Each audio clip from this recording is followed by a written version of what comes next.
hiperglucemiantes. Y finalmente tenemos a la hormona de crecimiento, ¿ya? Que es de carácter también peptídico. Entonces son los principales agentes hiperglucemiantes que tiene el organismo que están relacionados con los niveles altos de glucosa en sangre, ¿ya? Son los 5. Ahora, hay algunas situaciones en las cuales hay niveles altos de glucosa en sangre, pero no es diabetes, ¿ya? No es diabetes. ¿En qué situaciones hay niveles altos de glucosa sin ser diabetes? En una cetosis por desnutrición. En un problema de desnutrición puede haber niveles altos de glucosa en sangre, ¿ya? En alcoholismo crónico, en pacientes con alcoholismo crónico puede también haber niveles altos de glucosa en sangre. En una acidosis láctica, ¿ya? Que consiste en la acumulación de ácido láctico, de lactato, también hay niveles altos de glucosa en sangre. Algunas sustancias también tienen efecto hiperglicemiante, ¿ya? Por ejemplo, los salicílatos, el caso del ácido acetilsalicílico, que es un AINES. El exceso de este medicamento puede causar niveles altos de glucosa en sangre. Los diuréticos clorotiazídicos, estamos hablando de la hidroclorotiazida, es el principal diurético clorotiazídico utilizado, ¿ya? En el caso de la hidroclorotiazida. Este también es el exceso de esa sustancia puede producir niveles altos de glucosa en sangre.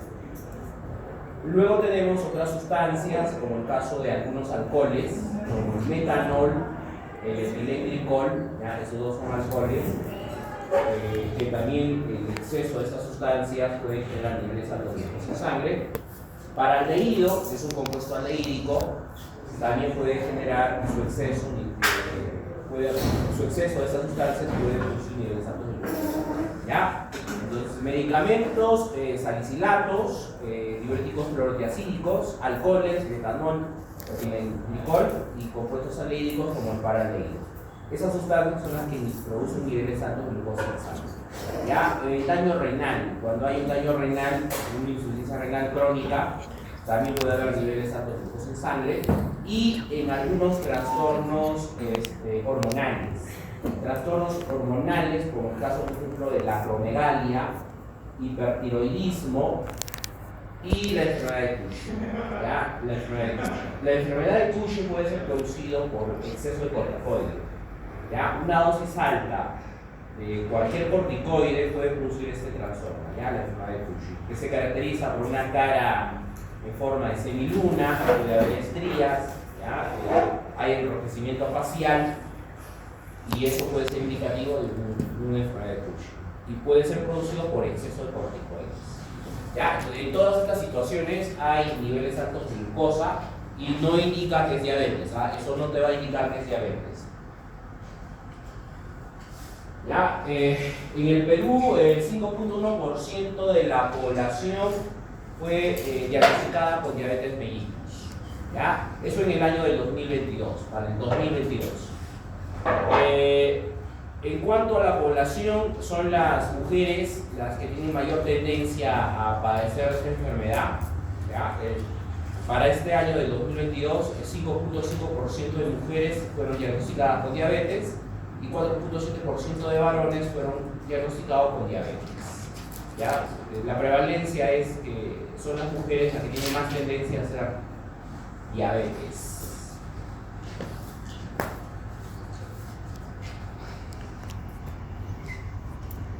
Ahora, un paciente con diabetes incrementa significativamente el riesgo de padecer algún problema cardiológico, ¿ya? Alguna cardiopatía, un infarto, ¿ya? O algún otro problema cardiológico. Puede producirse también isquemia cerebral, ¿ya? Un accidente cerebrovascular. Puede producir problemas a nivel de la visión, pérdida de la visión, puede producir daño renal y puede padecer de lo que vendría a ser el pie diabético, ¿no? Y un pie diabético maltratado es por lo general causa de amputación, ¿ya? Y son las principales situaciones de riesgo en caso de diabetes, ¿ya?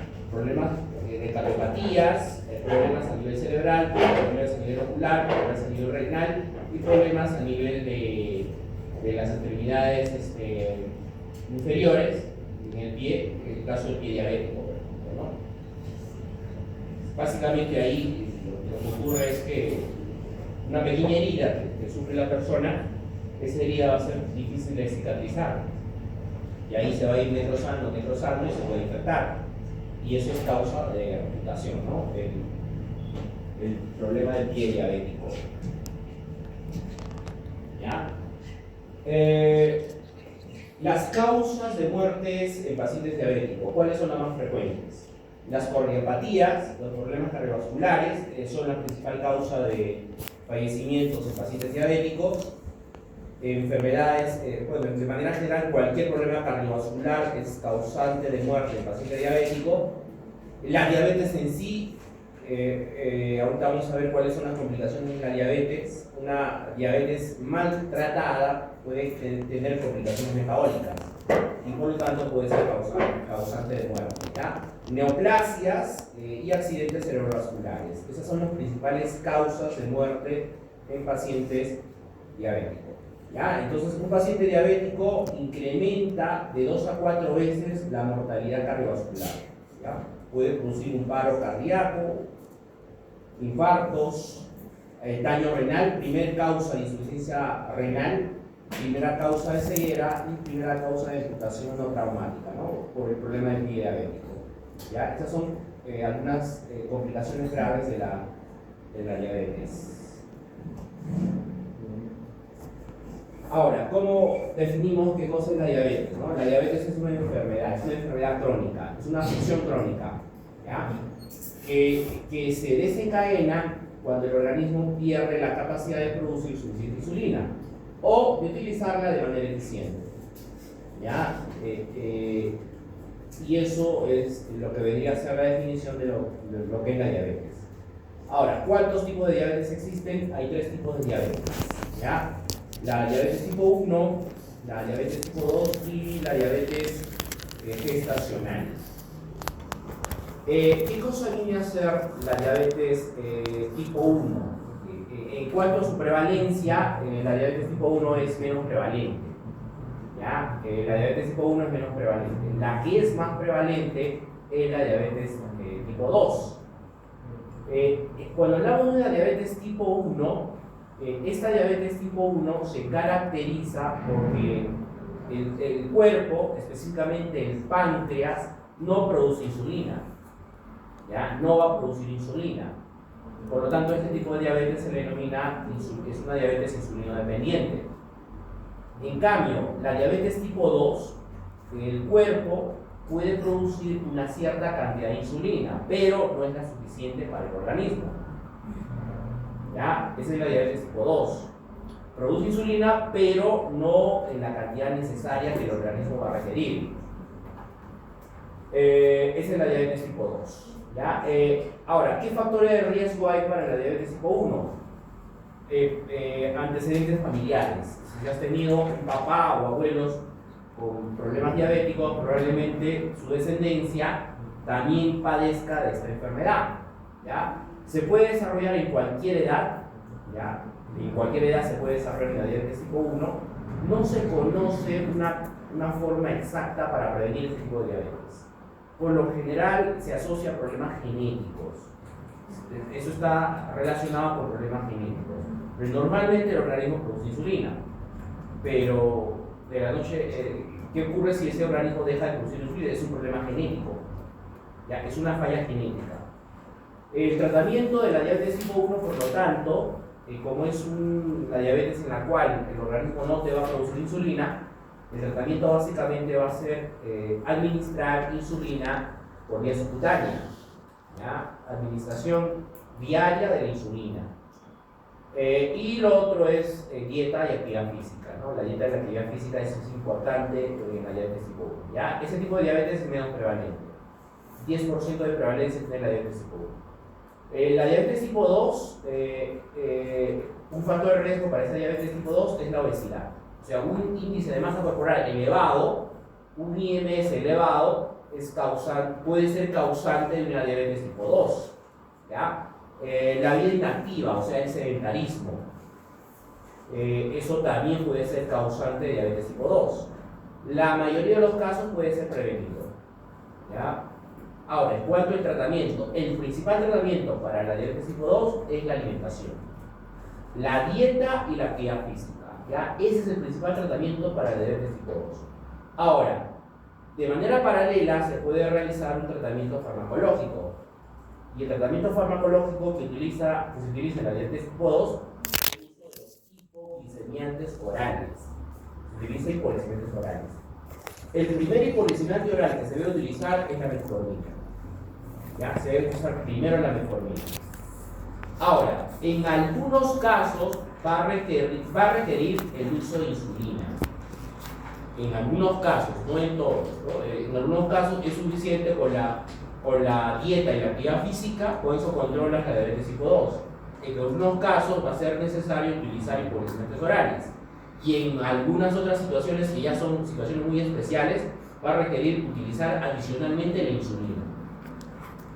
¿Ya? Esta sí es una diabetes prevalente, ¿ya? Es una diabetes bien prevalente, la diabetes tipo 2. O sea, una causa es la obesidad. La obesidad puede ser causante de una diabetes tipo 2. La diabetes gestacional es una diabetes que se produce solo en esa etapa, ¿no? En la etapa del embarazo. Y en la mayoría de los casos, luego del parto, los niveles de glucosa se normalizan. Pero en algunas gestantes, los niveles de glucosa siguen altos. O sea, se puede convertir en una diabetes tipo 2. Eso puede generar una diabetes ya tipo 2. ¿Ya? Y en la mayoría de los casos, termina el parto y los niveles de glucosa se normalizan. Claro que no en todas las gestantes hay riesgo de diabetes gestacional, ¿no? Por ejemplo, gestantes añosas, ¿no? Gestantes que han tenido sus hijos a corta edad, o un parto gemelar, por ejemplo, eso también es condicionante para que se pueda producir una diabetes gestacional, ¿ya? ¿Cuáles son las consecuencias de una diabetes gestacional? Eso podría afectar tanto a la mamá como al feto, ¿ya? En el caso del bebé, lo que podría generar es un aumento de peso. Proporciona glucosa adicional al bebé. Como hay glucosa en exceso, esa glucosa va a ser absorbida por el bebé y lo que hace en este caso es aumentar la masa corporal del bebé, ¿no? Y por lo tanto eso puede generar dificultad al momento del parto. Y ahí tiene que hacer una cesárea, ¿no? Ahí se tiene que hacer una cesárea a la mamá, ¿ya? ¿Cuáles son los factores o signos de alarma en un paciente diabético? La sensación de sed, ¿no? Una sensación de sed por los niveles altos de glucosa, ¿ya? Deseo frecuente de orinar, eso es poliuria, eso se llama poliuria, ¿ya? Una sensación de fatiga, cansancio, visión borrosa, una sensación de hambre excesiva, pérdida de peso y raras veces puede haber dolor de estómago, náuseas y vómitos. ¿Ya? Esos son signos de alarma que pueden ser indicativos de que un paciente puede tener problemas de diabetes.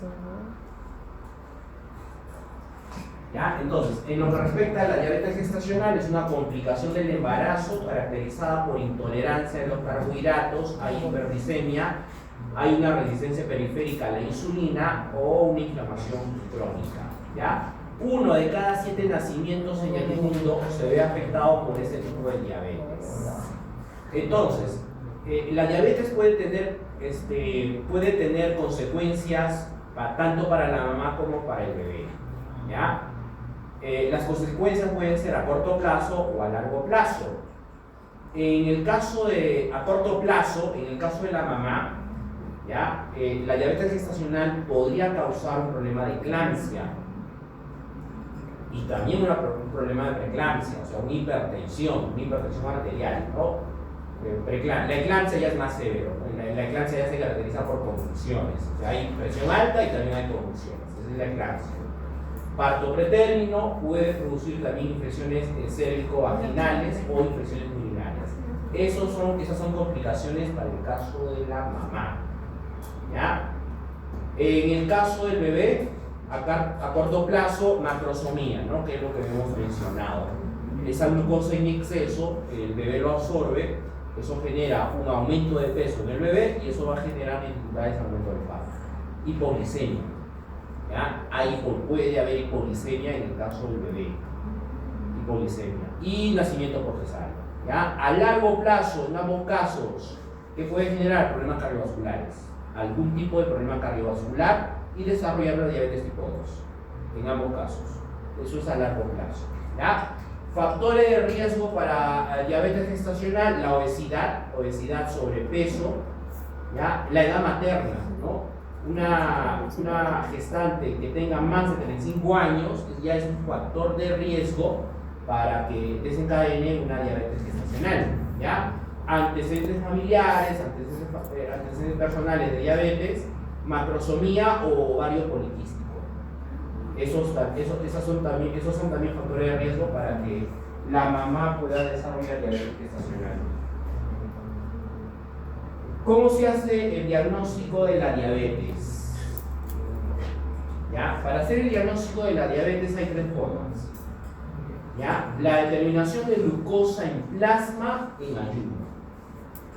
Determinación de glucosa en plasma en ayuno.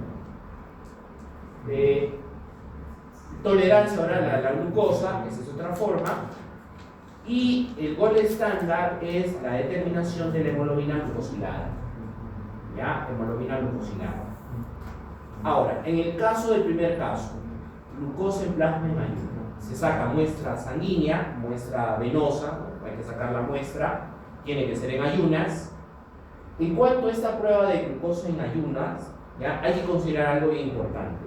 La ingesta del alimento, tú no debes haber ingerido alimento alguno en el lapso de 7 a 8 horas. ¿Ya? En el lapso de 7 a 8 horas no debes haber ingerido alimento alguno. O sea, si has ingerido un alimento a las 9, ahí contabiliza 8 horas. Más o menos 7 de la mañana, 6 de la mañana te podrías estar haciendo la prueba. ¿Ya? Ahora, ¿qué ocurre si transcurre más tiempo? Estás en ayunas, ¿ah? Y transcurre más tiempo. O sea, ha pasado ya 10 horas. Ahí ocurre algo.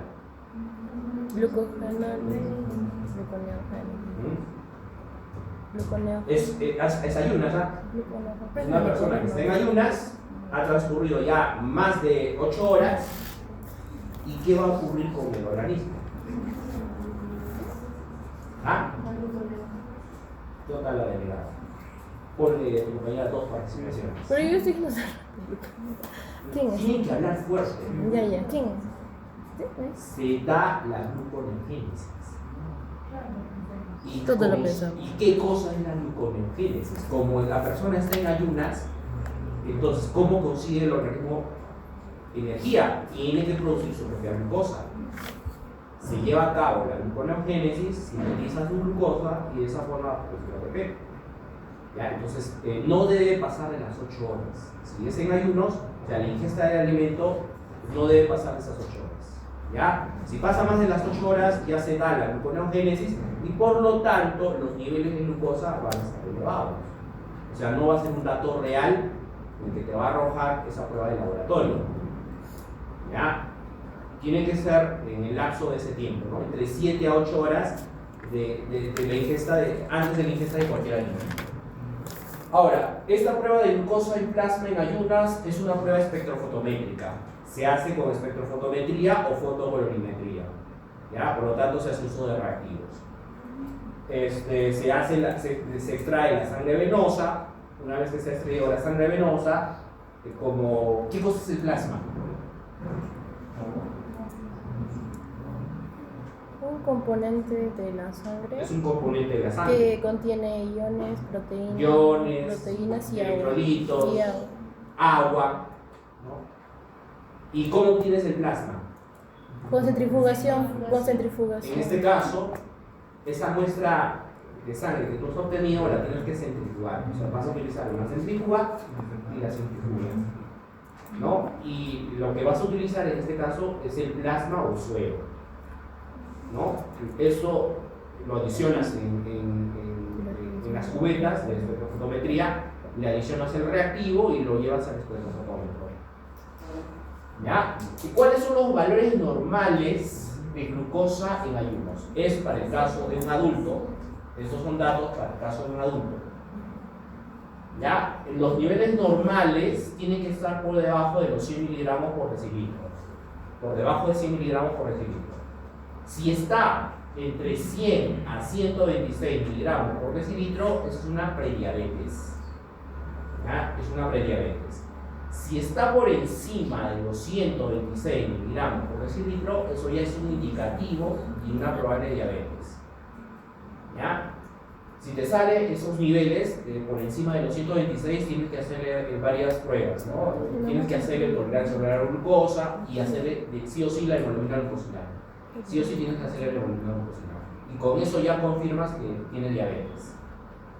En el caso de la tolerancia oral a la glucosa, ¿cómo se hace esa prueba? ¿En qué consiste esa prueba? Esa prueba consiste en ingerir glucosa.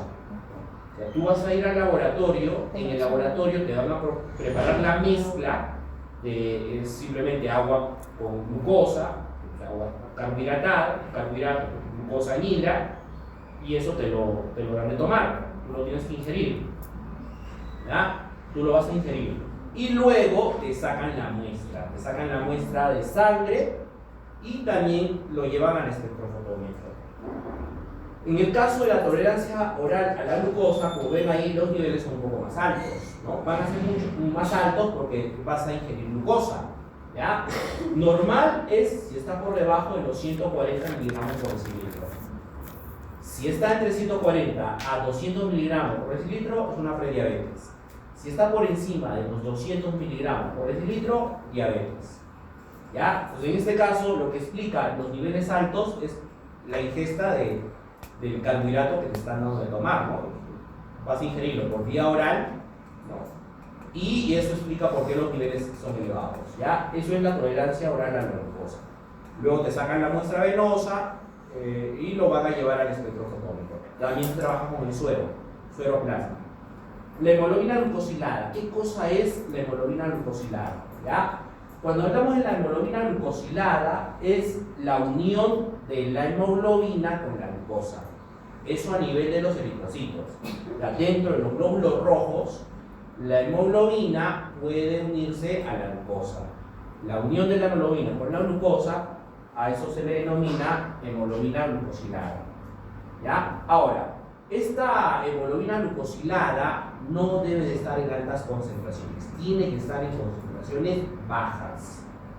¿Ya? Tiene que estar en concentraciones bajas. ¿Cuáles son los niveles normales? Por debajo de 5.7%. ¿Ya? Por debajo de 5.7% se considera normal. Si está entre 5.7% a 6.5% es una prediabetes. Y si está por encima de 6.5% es una diabetes. ¿Ya? Una diabetes. O sea, es niveles altos ya de hemoglobina glucosilada. ¿Ya? No debe estar en niveles altos.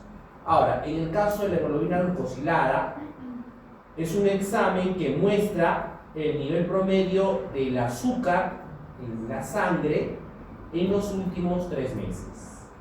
¿Ya? Eso, en eso consiste la determinación de la hemoglobina glucosilada. Es un examen de laboratorio que hay que realizarlo y lo que te va a mostrar es un nivel promedio de la cantidad de glucosa en sangre en los últimos 3 meses. En los últimos 3 meses. Por lo tanto, esta prueba, ¿cuántas veces al año debo de realizarla para hacer descarte de diabetes?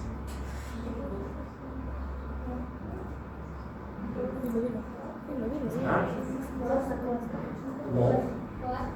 2 a 4 veces. si te mide el nivel promedio de glucosa en los últimos 3 meses sería 4 veces. máximo 4 determinaciones de glucosa al año. ¿Ya? Máximo 4 determinaciones de glucosa al año. Máximo. Eso es como máximo. ¿Ya? Porque te mide cada 3 meses, ¿no? O sea, cada 3 meses saca un promedio y eso es lo que te va a determinar esta prueba de hemoglobina glucosilada. ¿Ya?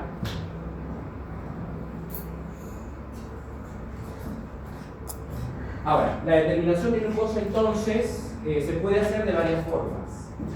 Si lo quieres hacer de manera cuantitativa, es mediante espectrofotometría. ¿Ya? Espectrofotometría o fotocolorimetría.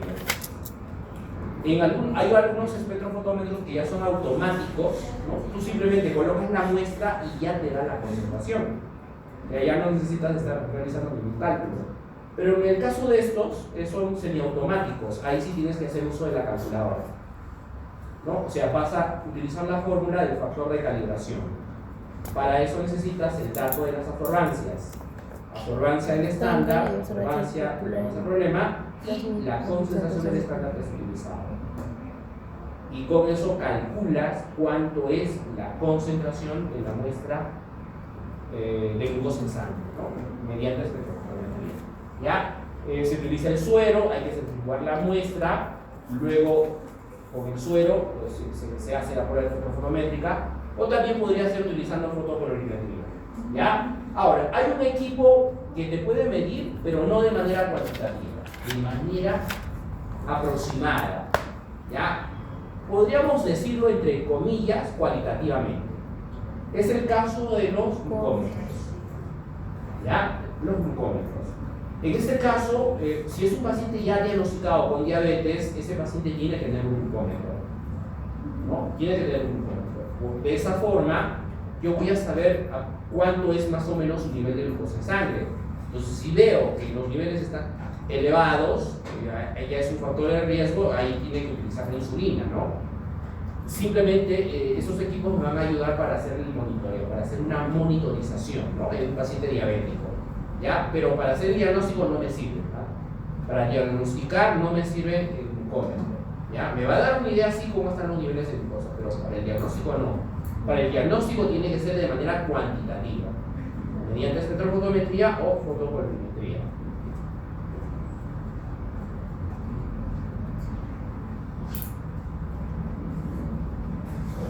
Ya, bueno, esto es lo mismo, pero ya más detallado, ¿ya? Ahí están los niveles en adultos. Esto es en ayunas, normal de 70 a 99 miligramos por decilitros. Ahora, hay algunos equipos, glucómetros, que te miden en milimoles por litro. ¿Ya? Esos equipos que te miden en milimoles por litro, si el equipo te mide en milimoles por litro, eso lo tienes que multiplicar por un factor. Porque para el caso de Latinoamérica, la unidad de medida es miligramos por decilitro. ¿Ya? En algunos países asiáticos se mide en milimoles por litro. En algunos países europeos también es milimoles por litro. Entonces, si el equipo te expresa milimoles por litro, lo tienes que transformar a miligramos por decilitro. ¿Cómo se hace eso? Multiplicando por un factor. Vamos a ver cuántos factores. Se multiplica por un valor numérico y tú lo transformas. Google, ¿por cuánto se multiplica? Pregúntenle al chat de Google. ¿Cómo transformas milimoles por litro a miligramos por decilitro? ¿Ya? Prediabetes, eso ya hemos mencionado, de 100 a 125, diabetes mayor a 126, eso es para un adulto. En neonatos, las primeras 24 horas de vida, normal de 40 a 60 miligramos por decilitro. ¿Ya?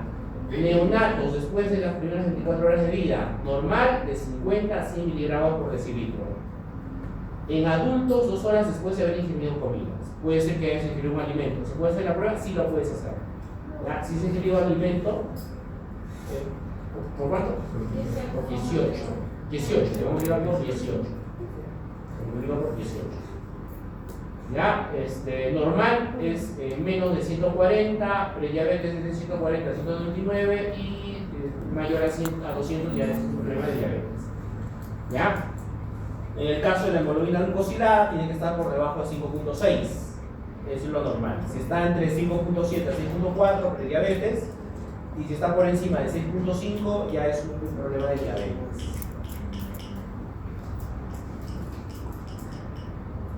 ¿Ya? Entonces, ¿qué criterios hay que seguir para poder realizar un buen diagnóstico de la diabetes? Primero, ver los síntomas, si tiene sintomatología, es lo primero que hay que evaluar. Poliuria, ¿ya? O sea, y diccionar de manera frecuente, ¿no? Eso es la poliuria. Polidipsia, o lo que es pérdida inexplicable de peso. De la nada el paciente baja de peso, ¿ya? Junto, y eso va a ir de la mano, junto con una glicemia mayor o igual a 200 miligramos por decilitro, ¿no? Y de esa manera pues, ya podrías estar diagnosticando un problema de diabetes. Glicemia basal mayor o igual a 126, eso es una diabetes, ¿ya? Y si es igual a 200 miligramos por decilitro, a las 2 horas durante eso es tolerancia oral a la glucosa, ¿ya? O sea, tú le vas a dar ingerir glucosa oral y eso va a subir los niveles de glucosa, ¿no? Si está por encima de los 200, eso ya es una confirmación de diabetes, ¿ya? Entonces tienes que evaluar la sintomatología y hacer el examen, ¿no? El examen cuantitativo de glucosa, ¿no?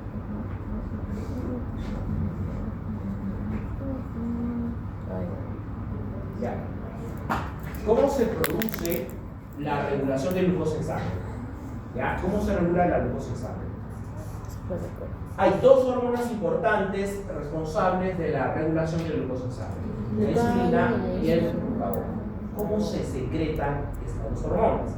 Esas dos hormonas son hormonas polipeptídicas, son oligopéptidos, ¿ya? Esta es la estructura de la insulina.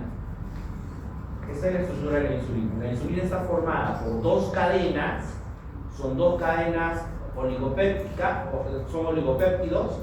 En el caso de la cadena A, esta tiene 21 residuos aminoácidos, la cadena B tiene 30 residuos aminoácidos. Una es de 21 y la otra es de 31. Y las dos están unidas mediante enlaces puente y sulfuro. ¿Ya? Están unidas mediante enlaces puente y sulfuro. Esa es la estructura de la insulina. Es un oligopéptido, es cortito, ¿no? Es pequeño. ¿Ya? Este tiene 21 y el otro tiene 30. Y ambas están unidas mediante enlaces puente y sulfuro. ¿Ya? Enlaces puente y sulfuro.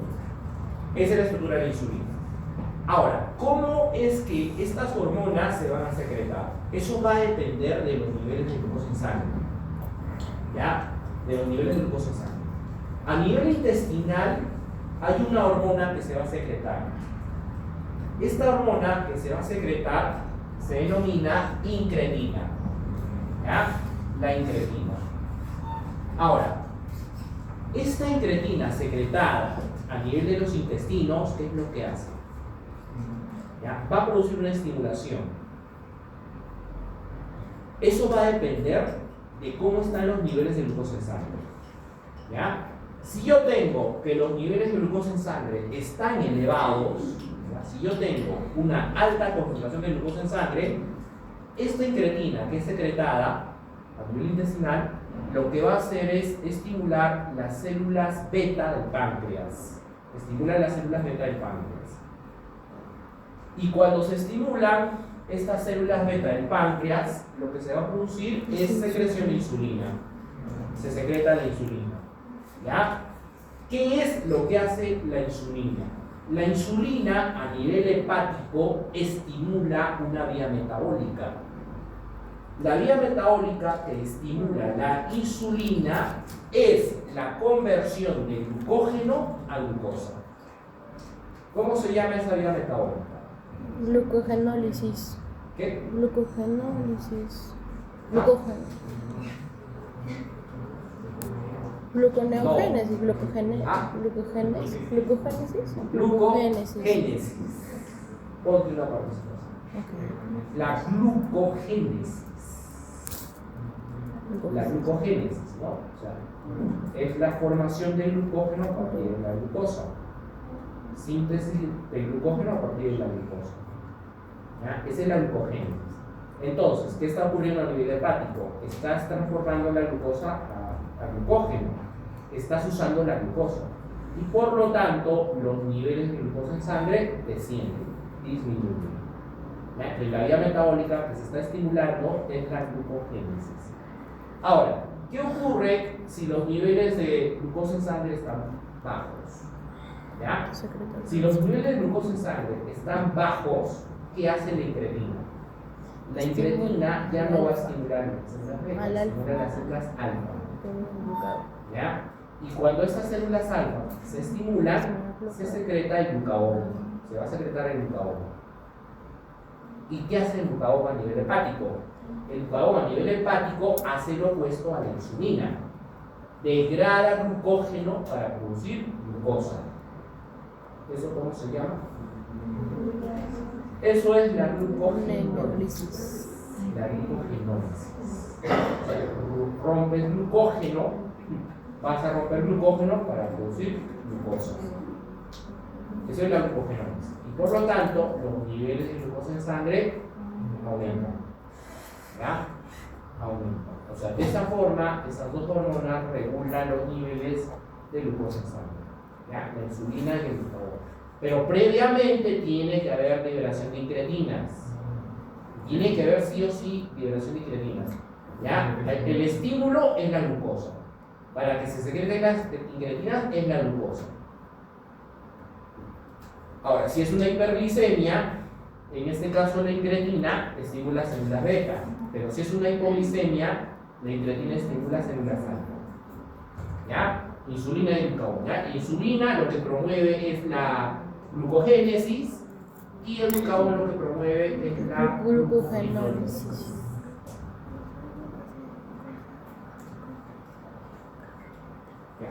A ver, presten atención a lo que les voy a explicar ahora.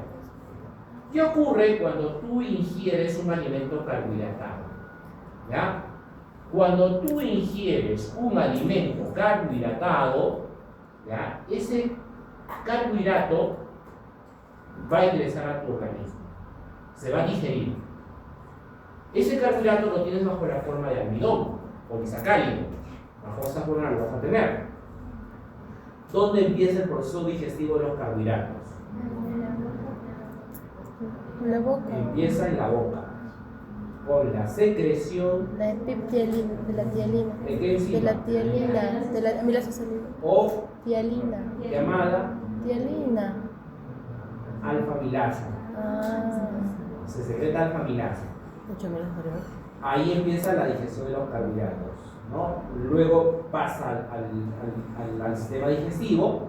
En el sistema digestivo se sigue secretando alfa-amilasa y se secreta también la enzima de ramificante, ¿no? Y al final vas a obtener el monosacárido, tienes la glucosa. Esa glucosa tiene que ser absorbida a nivel intestinal, ¿ya? O sea, tiene que ingresar al enterocito. Ingresa al enterocito, ¿ya? Eso es la absorción del carbohidrato. O sea, los carbohidratos tienen que ser absorbidos a nivel intestinal. Ahora, ¿cómo ocurre ese proceso? ¿Ya? Ahí interviene un receptor muy importante. Ese receptor se denomina receptor GLUT2, ¿ya? Así se abrevia, GLUT2. Es el receptor de glucosa tipo 2, GLUT2. Ese receptor GLUT2 está presente a nivel hepático, a nivel pancreático y a nivel de los enterocitos. Esas son las ubicaciones del receptor GLUT2. Entonces, ¿qué va a hacer? Esa glucosa lo que va a hacer es atravesar este receptor GLUT2, ¿ya? Atraviesa este receptor GLUT2, o sea, se introduce dentro, si estamos hablando de un enterocito, se introduce dentro del enterocito, o sea, se absorbe, se va a absorber. Una vez absorbido dentro del enterocito, con esa glucosa, ¿qué vía metabólica se puede llevar a cabo? Glucólisis. La glicólisis. La glucólisis. Tienes la glucosa disponible, y con esa glucosa disponible, la principal vía metabólica que se va a llevar a cabo es la glicólisis. Se lleva a cabo la glicólisis, ¿no? La glucosa se transforma en piruvato y hay dos tipos de glicólisis, ¿no? La glicólisis aeróbica y la glicólisis anaeróbica. Si se da la glicólisis aeróbica, se transforma en acetilcoenzima A y eso entra al ciclo de Krebs. ¿Ya? Se da la glicólisis. Entonces, ¿qué están produciendo? Están produciendo ATP. Generan energía, produces ATP. Esta producción de ATP va a bloquear un canal iónico. ¿Ya? Ese canal iónico que es bloqueado es el canal iónico de potasio. Se bloquea el canal iónico de potasio. Ese canal iónico de potasio, ¿cuál es su función? La función de este canal iónico de potasio es sacar potasio hacia el extracelular. ¿Ya? Saca potasio hacia afuera. Entonces, cuando se produce el ATP, en la glicólisis se genera ATP, este ATP producido produce bloqueo de ese canal iónico de potasio. Si se bloquea el canal iónico de potasio, ¿eso qué significa? Que no sale potasio, que no va a salir potasio. Por lo tanto, la célula, ¿cómo se carga por dentro?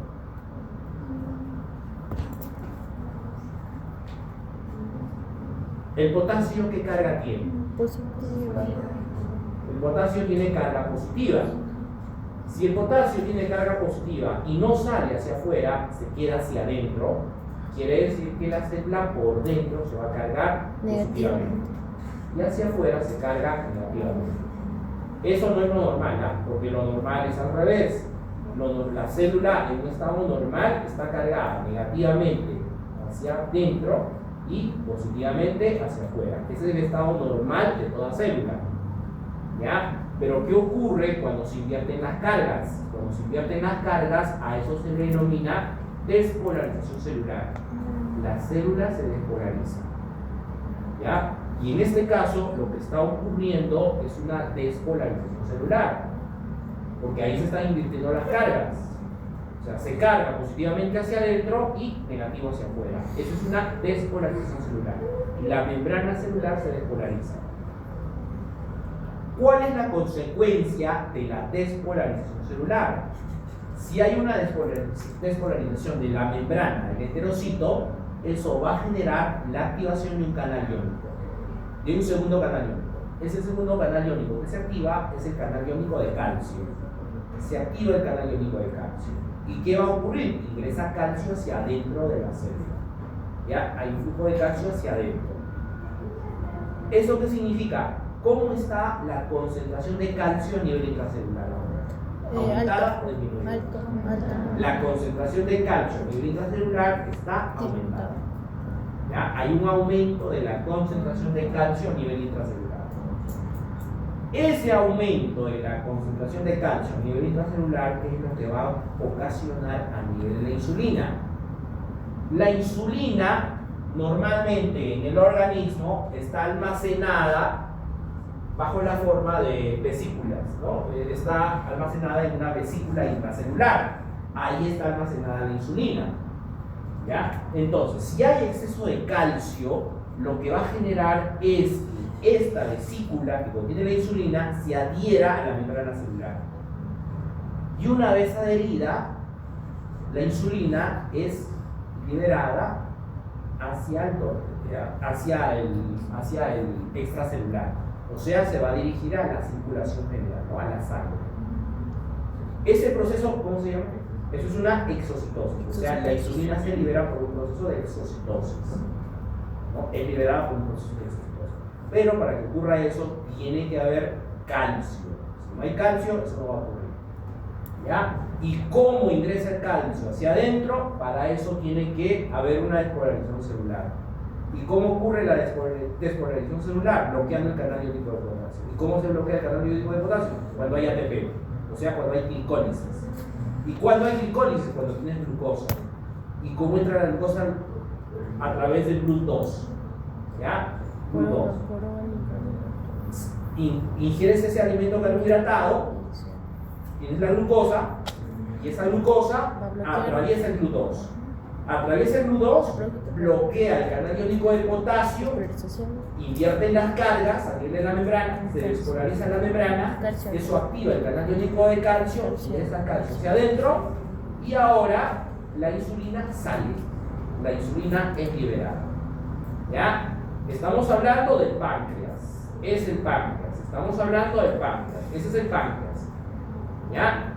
Eso es a nivel del páncreas. Pero previamente, no se olviden, tiene que haber incretinas. A nivel intestinal se secretan las incretinas. Y esas incretinas, ¿qué es lo que van a hacer? En este caso, ¿qué tipo de células están estimulando? Al alfa. No, beta. Estimulan la célula beta del páncreas. Y a nivel de esas células está el GLU2. Tienes ese receptor GLU2. ¿Ya? A nivel de la membrana celular, en este caso del páncreas, ¿no? Ingresa glucosa hacia adentro, se da la glicólisis, generas ATP y el ATP bloquea el canal iónico de potasio. O sea, hay despolarización, se activa el canal iónico de calcio, ingresa calcio hacia adentro y eso hace que la insulina salga, se libere la insulina. ¿Ya? Se va a liberar la insulina. Ahora, la insulina liberada, ya está la insulina liberada, está ya en la circulación general, está en la sangre. ¿Qué va a hacer la insulina? La insulina tiene su receptor. Tiene un receptor de insulina. ¿Ya? Ese receptor se denomina receptor de insulina, así se le llama, receptor de insulina. ¿Dónde se ubican estos receptores de insulina? Principalmente están ubicados a nivel de células musculares, a nivel de tejido adiposo y a nivel de tejido hepático. Principalmente tiene esas tres ubicaciones. ¿Ya? Células musculares, tejido adiposo y a nivel hepático. Entonces, ¿qué va a hacer la insulina? Se une a su receptor. Cuando la insulina se une a su receptor, eso, ¿qué consecuencias tiene? ¿Ya? A ver, veamos el caso de una célula muscular. ¿Ya? En esa célula muscular está el receptor de insulina. La insulina se une a su receptor y eso va a activar a otro receptor. ¿Qué receptor es el que se activa?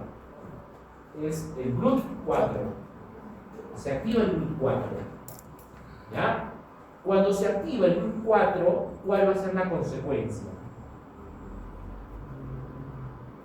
¿Cuál sería la consecuencia según ese esquema? Ingresa glucosa. No, ingresa no. Sale glucosa. No, está bien. Tiene que ser ingreso de glucosa al citosol, ¿no? Tiene que ingresar la glucosa hacia adentro.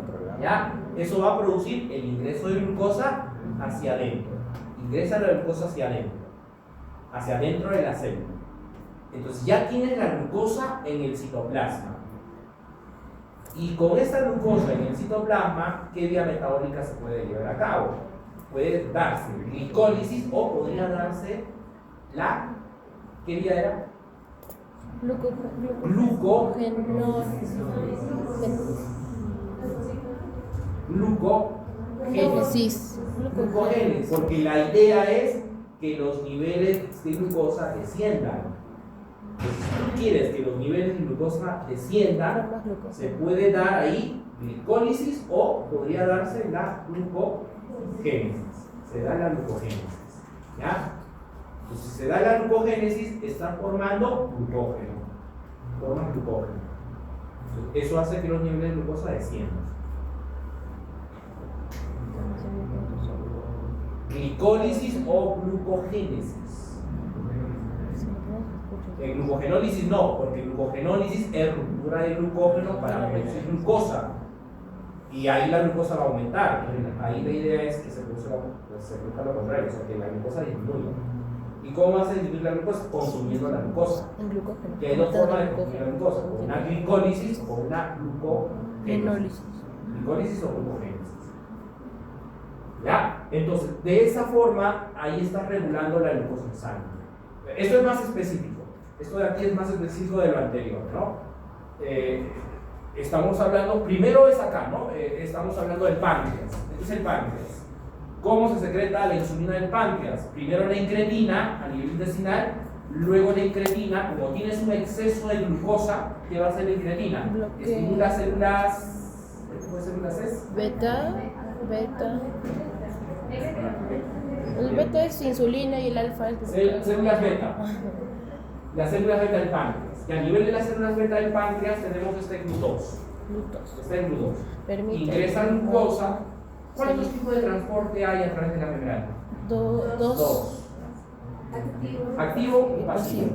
El tipo de transporte que se da con el GLUT2 y el GLUT4 es un transporte simple, sin gasto de energía. ¿Cuál es?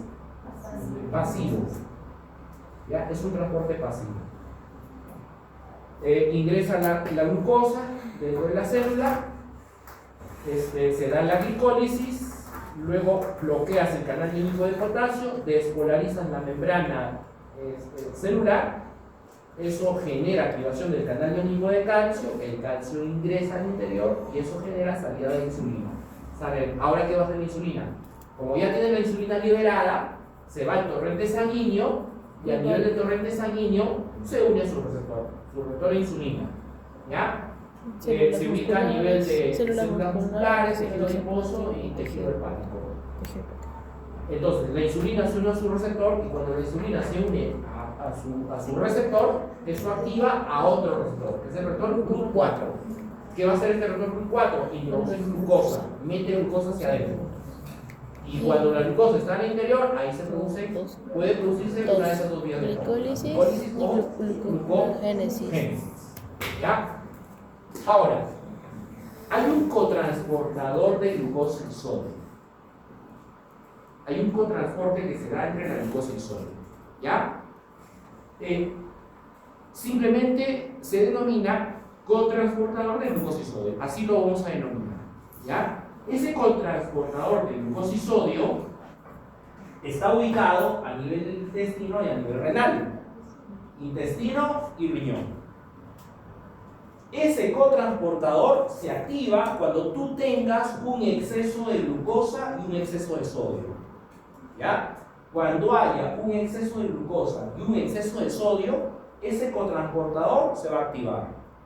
Y cuando ese cotransportador se activa, ¿qué es lo que hace? Transporta glucosa y sodio al interior del intestino. La glucosa y el sodio, los dos al mismo tiempo, se introducen al interior del intestino. ¿Ya? Glucosa y sodio. Esta glucosa ahora dentro del intestino, aquí, ¿por dónde va? Vuelve a atravesar nuevamente la membrana del enterocito y ahora se activa el GLUT2. Se activa el GLUT2. ¿Ya? Se activa se activa el GLUT2 y la glucosa sale hacia afuera. En el caso del sodio, este sodio va a ser utilizada por la bomba de sodio potasio ATPasa. ¿Saben cuál es la función de la bomba de sodio potasio ATPasa? O la bomba de sodio, así se llama, bomba de sodio potasio ATPasa. Esta bomba de sodio potasio ATPasa está presente en toda membrana celular. Toda membrana celular tiene esa bomba de sodio potasio ATPasa. ¿Cuál es su función? Deben haber hablado algo sobre eso. Sí. Es importantísima. Porque esta bomba es la que mantiene cargada negativamente a la célula. Sistema nervioso en la contracción. No, eso está presente en cualquier membrana. Ya. La bomba de sodio y potasio ATPasa, ¿qué es lo que hace? Bombea sodio y potasio. Controla. Sodio y potasio es lo que hace. Controla. Ahora, ¿cuántos sodios son? 4, 2 eran creo todos. 4. Por un sodio creo que se bombean 4. 2 potasios. A ver, fíjate ahí en el. Un sodio. Sí. Yo también creo. Sí, es un sodio y 2 potasios. Un sodio y 2 potasios. O sea, va a salir. 2 sodios. Sale.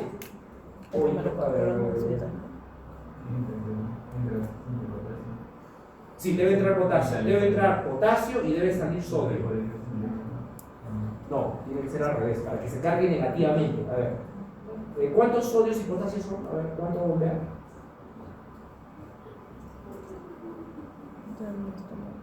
Son 2-1, creo. Es 2-1. Es 2-1. No recuerdo. No había salido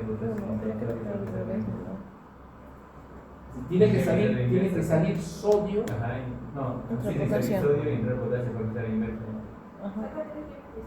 Ah, 3 sodios, ¿no? 3 sodios. Saca, ¿no? Saca 3 sodios y en su reemplazo introduce 2 potasios. ¿Eso qué significa? Miren, está saliendo más carga positiva. O sea, sale 3 sodios. A ver, ahí matemáticamente, ¿cómo lo harías? Está saliendo, el sodio y el potasio tienen carga positiva. Salen 3 sodios, sería más 3. Pero en su reemplazo, no, perdón, sería al revés, ¿no? Más 2, sería más 2 menos 3. Más 2 y menos 3 te da menos 1. Más 2 y menos 3 eso te da menos 1. Y por lo tanto la célula se carga negativamente hacia adentro. Claro, adentro. Y es normalmente como funciona eso. ¿Ya? O sea, hay un intercambio de 3 sodios con 2 potasios. 3 sodios y 2 potasios. O sea, está saliendo más carga positiva. Sale más carga positiva. Salen 3 sodios. Y en su reemplazo solo están introduciéndose 2 potasios. Y como está saliendo más carga positiva, la célula se va a cargar negativamente. Se carga negativamente, ¿ya? O sea, esta es la bomba, esta bomba de sodio y potasio, ATPase se denomina, es la responsable de que la célula se cargue negativamente.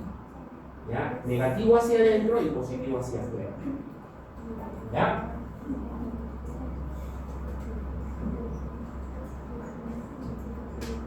Complicaciones de la diabetes mellitus. Hay 2 complicaciones de la diabetes mellitus, ¿ya? Complicaciones microvasculares y complicaciones macrovasculares. Si hablamos de las complicaciones microvasculares, es a nivel ocular, a nivel renal y las neuropatías. ¿Ya? A nivel ocular podría causar retinopatía, cataratas, glaucoma y ceguera, pérdida de la visión. A nivel renal puede haber un problema de hipertensión arterial, ¿ya? Puede haber fallo renal, eso puede generar un problema de insuficiencia renal.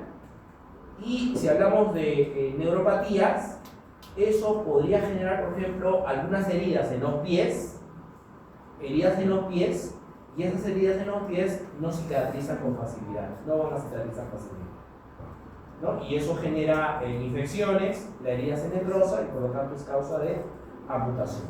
¿Ya? Ojos a nivel ocular, renal y neuropatías. ¿Ya? Esas son las microvasculares. A nivel macrovascular, eso es a nivel cerebral. Una complicación a nivel cerebral. ¿Ya? Aumenta el riesgo de accidentes cardiovasculares, cerebrovasculares. Puede haber un problema de infarto a nivel cerebral. A nivel de corazón, puede haber ese aumento de la presión, puede generar algún infarto cardíaco. Y a nivel de las extremidades vasculares periféricas, provoca estrechamiento de los vasos sanguíneos, lo que ocasiona disminución del flujo sanguíneo en las piernas. La herida en los pies es difícil de cicatrizar, es más lento y contribuye al desarrollo. Este sería el pie diabético. Aquí yo me equivoqué. ¿Ya? Lo que sería el pie diabético sería una complicación macrovascular. Ese es macro. Y si hablamos de una neuropatía, si es un problema neuropático, eso podría generar una complicación macrovascular. ¿Me dejo entender? Si se produce una neuropatía es simplemente la falta de irrigación a nivel de las extremidades inferiores. Va a haber falta de irrigación a nivel de las extremidades inferiores. ¿Ya? Ahora, en un paciente diabético también se puede presentar fallos a nivel del sistema nervioso. Esos fallos a nivel del sistema nervioso podrían generar un tipo de dolor. Ese tipo de dolor se llama dolor neuropático. Es un dolor neuropático. Si hablamos de un dolor neuropático, es un daño producido a nivel del sistema nervioso central. Eso también podría ser una neuropatía. Eso también es una neuropatía. ¿Ya? O sea, dolor neuropático. Ahora, esa falta de irrigación a nivel de las extremidades, eso ya podría generar una complicación macrovascular. Un pie diabético. ¿Ya? Micro y macro, ¿ya? Micro, macro. Micro, ojo, a nivel ocular, a nivel renal y las neuropatías. Macrovasculares, los accidentes cerebrovasculares, un infarto y el pie diabético. ¿Ya? Esas son las macros. Ahora, no quiero que se confundan con lo de acá. Estas son complicaciones metabólicas. Estas son ya complicaciones metabólicas de la diabetes. ¿Ya? Hay 2 tipos de complicaciones metabólicas en la diabetes. Es el CAD y el AEH. Son siglas. ¿Qué significa CAD? CAD significa cetoacidosis diabética. ¿Ya? El CAD es cetoacidosis diabética. ¿Qué significa EHH? significa estado de hiperglicemia hiperosmolar. Estado de hiperglicemia hiperosmolar. Son dos complicaciones de la diabetes. ¿Qué cosa es una cetoacidosis diabética? ¿Ya? La cetoacidosis diabética es más común en la diabetes tipo 1. Afecta más a la diabetes tipo 1. Y lo que caracteriza al CAD es una hiperglicemia, ¿ya? Hiperglicemia, hay acidosis metabólica y hay formación de cuerpos cetónicos. Son las tres características para hablar de una cetoacidosis diabética. Ahora, si hablamos de una hiperglicemia, ¿cómo van a estar los niveles de glucosa en sangre? Van a estar por encima de los 250 miligramos por decilitro. ¿Ya? Por encima de los 250 miligramos por decilitro, una hiperglicemia. Acidosis metabólica. ¿Qué era una acidosis metabólica? Cuando el pH y el... Ay, espera. Sí, yo me he olvidado eso. Para saber qué es acidosis metabólica. Cuando el ¿cómo se llama? ¿Cómo diagnostico la acidosis metabólica? El bicarbonato está listo. Era algo así. Primero la acidosis. ¿Cómo diagnosticas la acidosis? Cuando ¿A qué valor? iones de hidrógeno están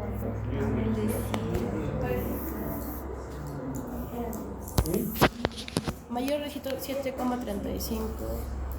¿Mayor? No, menor. Tiene que ser menor a 7.35. Si es menor a 7.35, una acidosis. Ahora, para que sepas si es metabólica, ya tienes que ver la concentración de bicarbonato. Vean si está alto o bajo, para saber si es metabólico. Eso ya lo revisamos, eso ya lo habíamos hecho. Voy a volver a preguntar. Solo acidosis metabólica. Cuerpos cetónicos. ¿Qué son cuerpos cetónicos? Los cuerpos cetónicos se pueden formar a partir de la acetilcoenzima A. ¿Ya? A partir de la acetilcoenzima A se pueden formar los cuerpos cetónicos. Y también a partir de aminoácidos cetogénicos. Ahora, esos cuerpos cetónicos el organismo los produce de manera normal, especialmente en situaciones de ayuno. ¿Ya? Situaciones de ayuno y actividad física intensa. ¿Con qué finalidad se sintetizan esos cuerpos cetónicos? Con fines energéticos, para producir energía adicional. Principalmente para qué órganos? Corazón, cerebro, riñón y músculo. Principalmente para esos órganos. ¿Ya? Para producir energía adicional, energía extra. Ahora, ¿qué ocurre si esos cuerpos cetónicos están en exceso? Si los cuerpos cetónicos están en exceso, eso no es normal. Eso ya puede ser, si tú encuentras cuerpos cetónicos en orina, porque en el caso del Perú no hay una forma de cuantificar los cuerpos cetónicos, pero en otros países sí lo hay. Sí se puede cuantificar cuerpos cetónicos, pero acá en nuestro país no lo hay. Solo se hace de manera cualitativa. ¿Ya? Para eso se utilizan tiras reactivas y eso se hace en orina. Se colocan esas tiras reactivas en orina y no debe haber cambio de coloración de la tira reactiva. No debe cambiar, o sea, debe mantener su color. Pero si cambia de color, está detectando cuerpos cetónicos.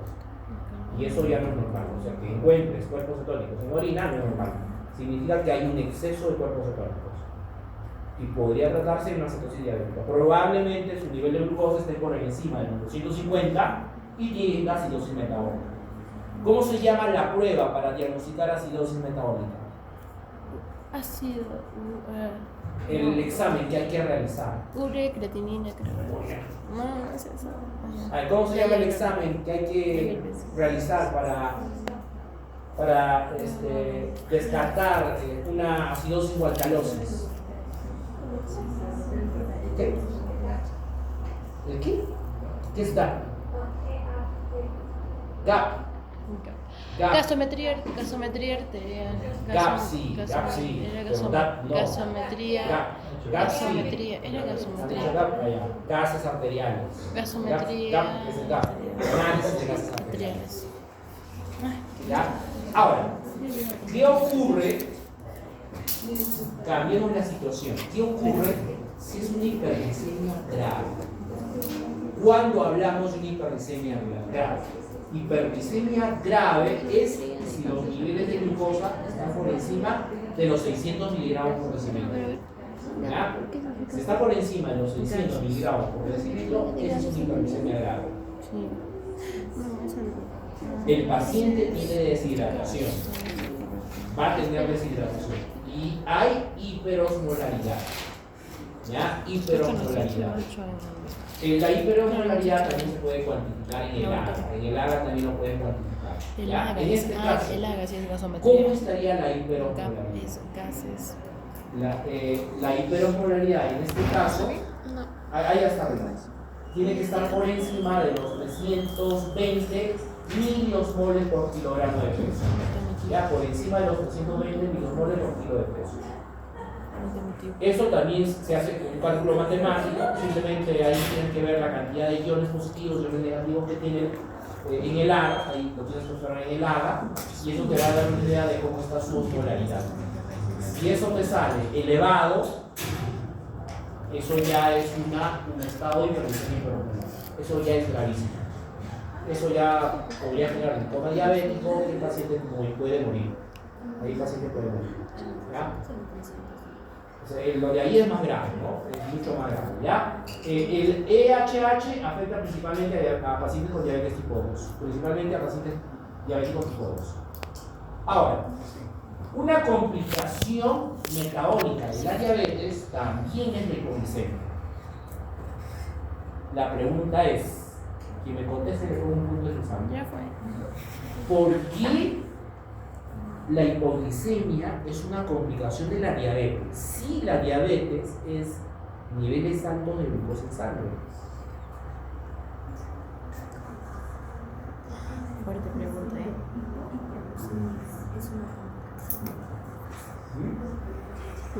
Quiero buscar qué es el problema. ¿Por qué? Porque no sé. ¿Por qué la hipoglicemia será una complicación de la diabetes? Si la diabetes es niveles altos de glucosa.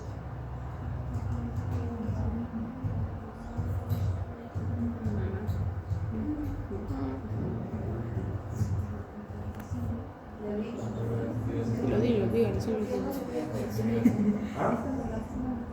¿Por qué? ¿Por qué dices? No tiene que ver nada con la parte fisiológica, nada, ni fisiológico ni fisiopatológico, nada que ver con eso. Tiene que ver con otra cosa.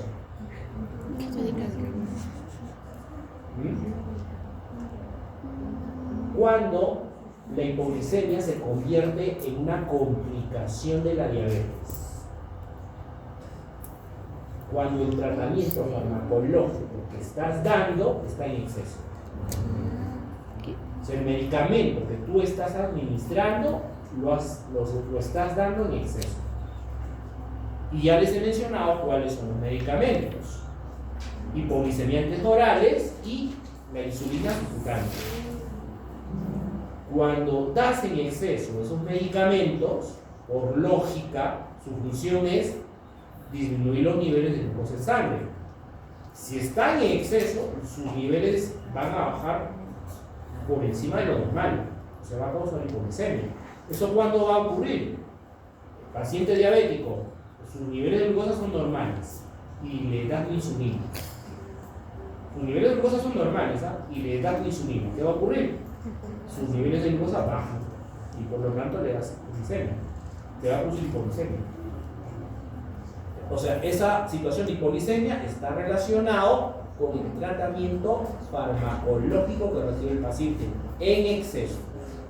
¿Ya? En exceso.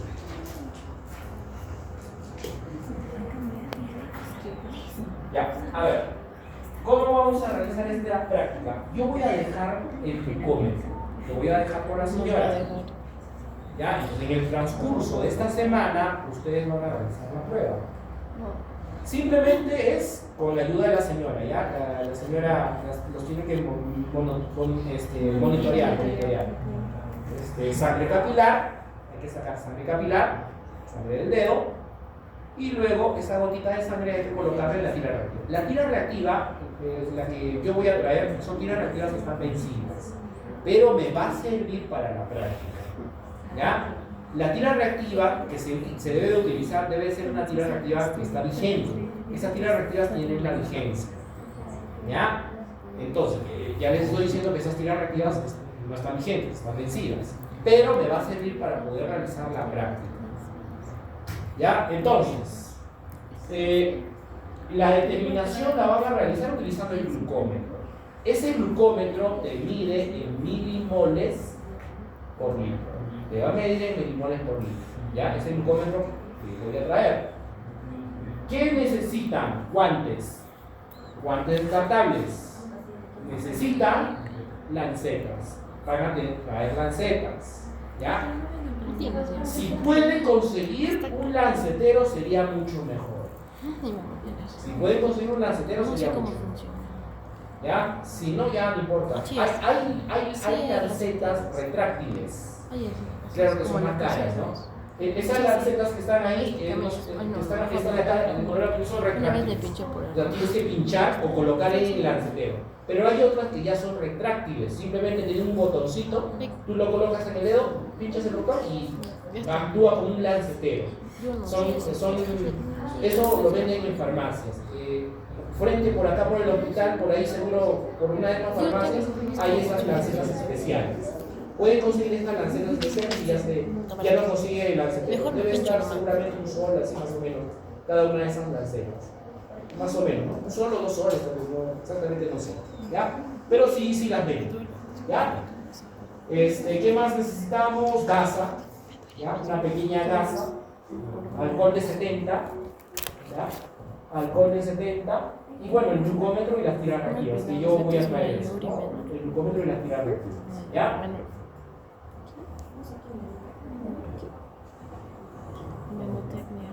Ahora, lo ideal, ¿cómo hay que hacer la Lo ideal es, pero eso no lo vamos a hacer, porque no tenemos camilla acá. El paciente tiene que estar en una posición semifowler, de preferencia. ¿Ya? Pero de lo contrario, tiene que ser un sillón adecuado, semisentado, ¿ya? Tranquilo el paciente para poder tomarle la muestra.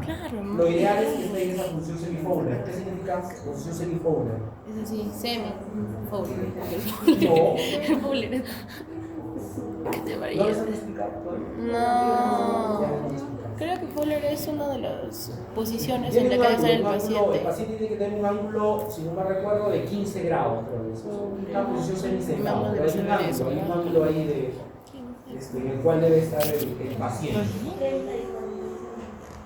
Ahí está, dice 30 por encima, ¿no? Pero es un ángulo en el cual debe estar el paciente. ¿Ya?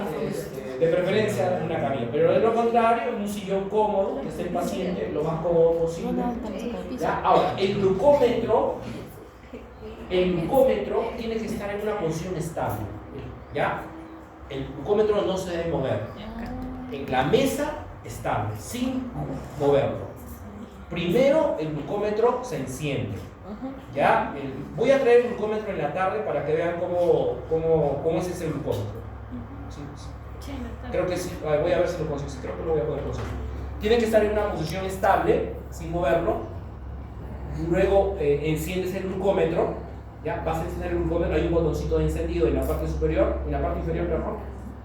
Es táctil, presionas el botón y el glucómetro se va a encender. Luego insertas la tira reactiva. ¿Ya? Vas a insertar la tira reactiva. Una vez que insertas la tira reactiva, inmediatamente el equipo, en la pantalla del equipo va a aparecer una imagen de una gota. Aparece la imagen de una gota. ¿Qué significa? Que ya te están pidiendo que introduzcas la gota en el glucómetro. ¿Ya? En la parte inferior, en la parte inferior, por donde no colocas el glucómetro, hay una señal de 3 líneas. Una señal de 3 líneas en la parte media donde se coloca la gota de sangre. ¿Ya? En esa parte es donde se coloca la gota de sangre. Ahora, el glucómetro tiene que estar inmóvil. Por lo tanto, la gotita de sangre, ¿cómo la vas a obtener la gota de sangre? Esta es la forma, tienes que estar con guantes. Tienes que estar con guantes, aplicas el lancetero de esa forma, ¿ya? El sitio ideal es el lado del dedo. ¿Qué dedo es este de ahí? El índice, ¿ya? El índice es el dedo ideal. Estos son incorrectos, por ejemplo. Pinchas, vas a pinchar una vez y luego vas a eliminar la primera gota de sangre. La primera gota de sangre la eliminas, ¿ya? O sea, previamente de eso se hace un pequeño ordeño el dedo. Primero hay que hacer desinfectar el dedo, luego vas a ordeñar el dedo con la finalidad de que la sangre se acumule en la parte superior del dedo, ¿ya? Simplemente es producir un movimiento en el dedo para que genere acumulación de la sangre aquí en la parte superior. Desinfectas el dedo, una vez que has desinfectado, ahí pinchas con la lanceta. ¿Ya? Pinchas la lanceta y luego retiras una gotita de sangre. Con la gasa retiras una gota de sangre. Vas a retirar una gota de sangre. Y la segunda la reconectas utilizando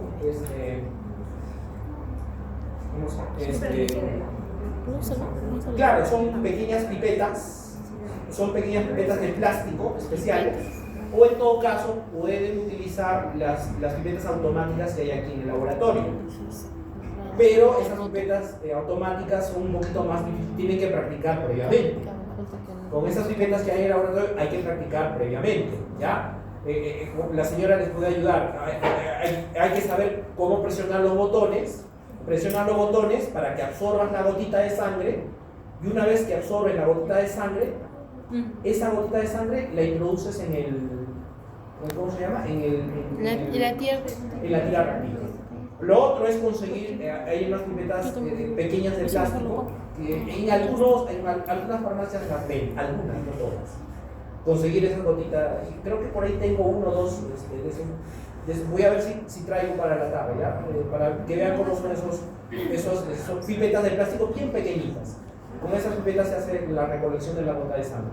O si no, utilizar la pipeta automática que hay en el laboratorio, ¿ya?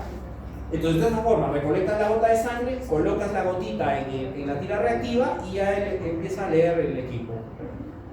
La unidad de medida que te va a dar es milimoles por litro. Lo transformas a miligramos por litro, miligramos por 18. Lo tienen que hacer en ayunas, ¿ya? Glucosa hay que hacerlo en ayunas. O si han consumido alimento, ahí tienen ya los valores, ¿no? Si han ingerido alimento alguno, ahí están los valores de cómo son los niveles de glucosa. Esos valores los consiguen, ¿ya? De preferencia en ayunas, pero si han ingerido alimento también se puede hacer la prueba. La prueba también se puede realizar. No tengo sueño. El ¿Ya? viernes, pues, Ahora, en la mañana. la lanceta tiene que ir esa lanceta hay que descartarla. A la señora le pregunta que ella tiene un recipiente especial para pulso cortantes. Ahí hay que no lo vayan a botar en cualquier lugar, ¿ya? Esa lanceta. Los guantes en el rojo, el guantes que hayan usado en el rojo, ¿ya? La gasa igual, la gasa que han usado en el rojo, ¿ya? Y la tira reactiva también lo colocan en el rojo, ¿ya? En ese rojo de ahí, ¿ya? La lanceta sí le piden a la señora el recipiente especial donde colocar de pulso cortantes.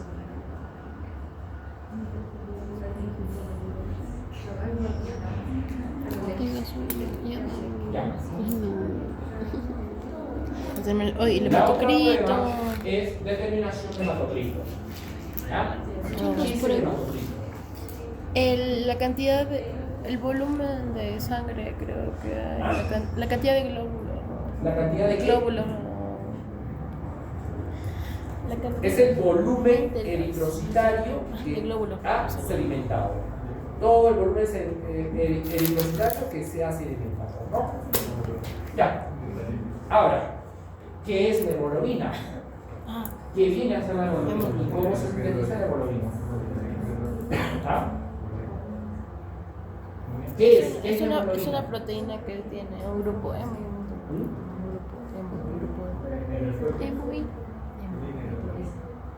A ver, definamos qué es la hemoglobina. La hemoglobina es una proteína multimédica y también es conjugada. ¿Por qué es multimédica? Porque está formada por 4 subunidades, o sea, es tetramédica. ¿Ya? Y cada una de estas subunidades tiene un grupo prostético. ¿Cómo se llama el grupo prostético de la hemoglobina? Es el grupo hemo. ¿Ya? Es el grupo hemo. ¿Cuáles son las subunidades de la hemoglobina? Tiene 2 unidades alfa y tiene 2 unidades beta. 2 alfa y 2 beta. ¿Ya? 2 alfa y 2 beta. Ahora, el grupo hemo. ¿Qué viene a ser el grupo hemo? El grupo hemo es la unión del fierro a 4 anillos heterocíclicos nitrogenados. Esos anillos heterocíclicos nitrogenados tienen un nombre. Los pirroles, o también se le denomina anillos porfirínicos. ¿Ya? Anillos porfirínicos o los pirroles. Son 4 anillos porfirínicos o pirroles enlazados al fierro. Ese es el grupo hemo. El fierro tiene 2 estados de oxidación. Hierro 3 y hierro 2. En el organismo, esa forma de hierro 3 pasa a hierro 2 y el hierro 2 pasa a hierro 3. O sea, se oxida y se reduce. Se oxida y se reduce. ¿Cómo se sintetiza la hemoglobina? La hemoglobina se sintetiza a partir de la succinilcoenzima A más la glicina. ¿Ya? ¿Qué es la glicina? ¿Qué es la glicina? Ya, pero ¿qué es? ¿Qué es? ¿Es un qué? ¿Qué es la glicina? Es un aminoácido. Que no tienen antiómero. Ya. Es un aminoácido. Si yo les pregunto ¿qué es la glicina es un aminoácido. La succinilcoenzima A es una sustancia, es una molécula parecida a la acetilcoenzima A. Es parecida a la acetilcoenzima A. Se sintetiza también en el organismo. Entonces, cuando las dos reaccionan, cuando reacciona la succinilcoenzima A más la glicina, eso da lugar a la síntesis de los 4 pirroles. ¿Ya? Se sintetizan los 4 pirroles, o sea, los 4 anillos nitrogenados. Luego, lo que va a ocurrir es que a esos anillos porfirínicos o a esos pirroles se le adiciona el fierro. El fierro se enlaza a esos 4 pirroles y se forma el grupo hemo. ¿Ya? Se forma el grupo hemo. ¿Ya? Ese es el grupo hemo. 4 pirroles que se sintetizan cuando reacciona la succinilcoenzima A con la glicina. Succinilcoenzima A con la glicina, eso forma los 4 pirroles. Luego a esos 4 pirroles se enlaza el fierro. Y eso forma el grupo hemo. ¿Ya? Luego el grupo hemo se une a cada una de esas subunidades. Cada una de esas subunidades tiene su respectivo grupo hemo. ¿Ya? Entonces, la hemoglobina está formada por 2 cadenas alfa, 2 unidades alfa. Esas unidades alfa están formadas por 141 residuos aminoácidos. ¿Ya? Las alfa tienen 141 residuos aminoácidos. Las beta tienen 146 residuos aminoácidos. ¿Ya? 141 y otro tiene 146. ¿Ya? 2 cadenas alfa y 2 cadenas beta. O sea, es una proteína tetramétrica. Claro, es un aminoácido esencial. ¿Ya? Sí, Proteína pero globular. ese que no Es una contiene proteína antiómero, globular eso y nos contaba, ¿te tetramétrica. acuerdas? Globular y tetramétrica. Tiene- ¿Dónde se encuentra la hemoglobina? En Dentro el de los glóbulo glóbulos rojo. rojos. ¿Cuál es la forma normal de los glóbulos rojos? No tienen antiómero, no es un carbono quiral. ¿Por qué? Porque no tiene, tiene grupos parece, tiene Esférica y grupos conjuntiva. ¿Cuál es la función de la diferentes. hemoglobina? Transporte de oxígeno y transporte de CO2. Oxígeno y CO2. Es una proteína transportadora. Ahora, en algunos casos, en algunas personas puede tener una forma normal el glóbulo rojo. ¿Ya? ¿Cuáles son estas formas anormales que puede tener el glóbulo rojo? Es el caso de una célula esférica. No es bicóncava. ¿Ya? Si tiene esta forma esférica y no es bicóncava, a eso se le denomina esferocitosis. Es un tipo de anemia. Esferocitosis. Ahora, puede ser que sea ovalada. ¿Ya? Eso es una eliptocitosis. Y puede ser que tenga una forma de os. Es una célula falciforme. Esa es la anemia cremanocítica, o también llamada anemia falciforme. ¿Ya? La anemia falciforme o anemia trepanocítica.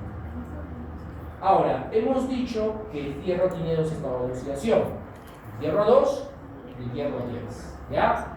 La hemoglobina que tiene grupo hemo con hierro 2, esa es la única que tiene la capacidad de transportar oxígeno. ¿Ya? Solo el hierro 2 tiene la capacidad de transportar oxígeno. A ese tipo de hemoglobina con hierro 2 se le denomina oxihemoglobina. Es la oxihemoglobina. ¿Y este qué color tiene?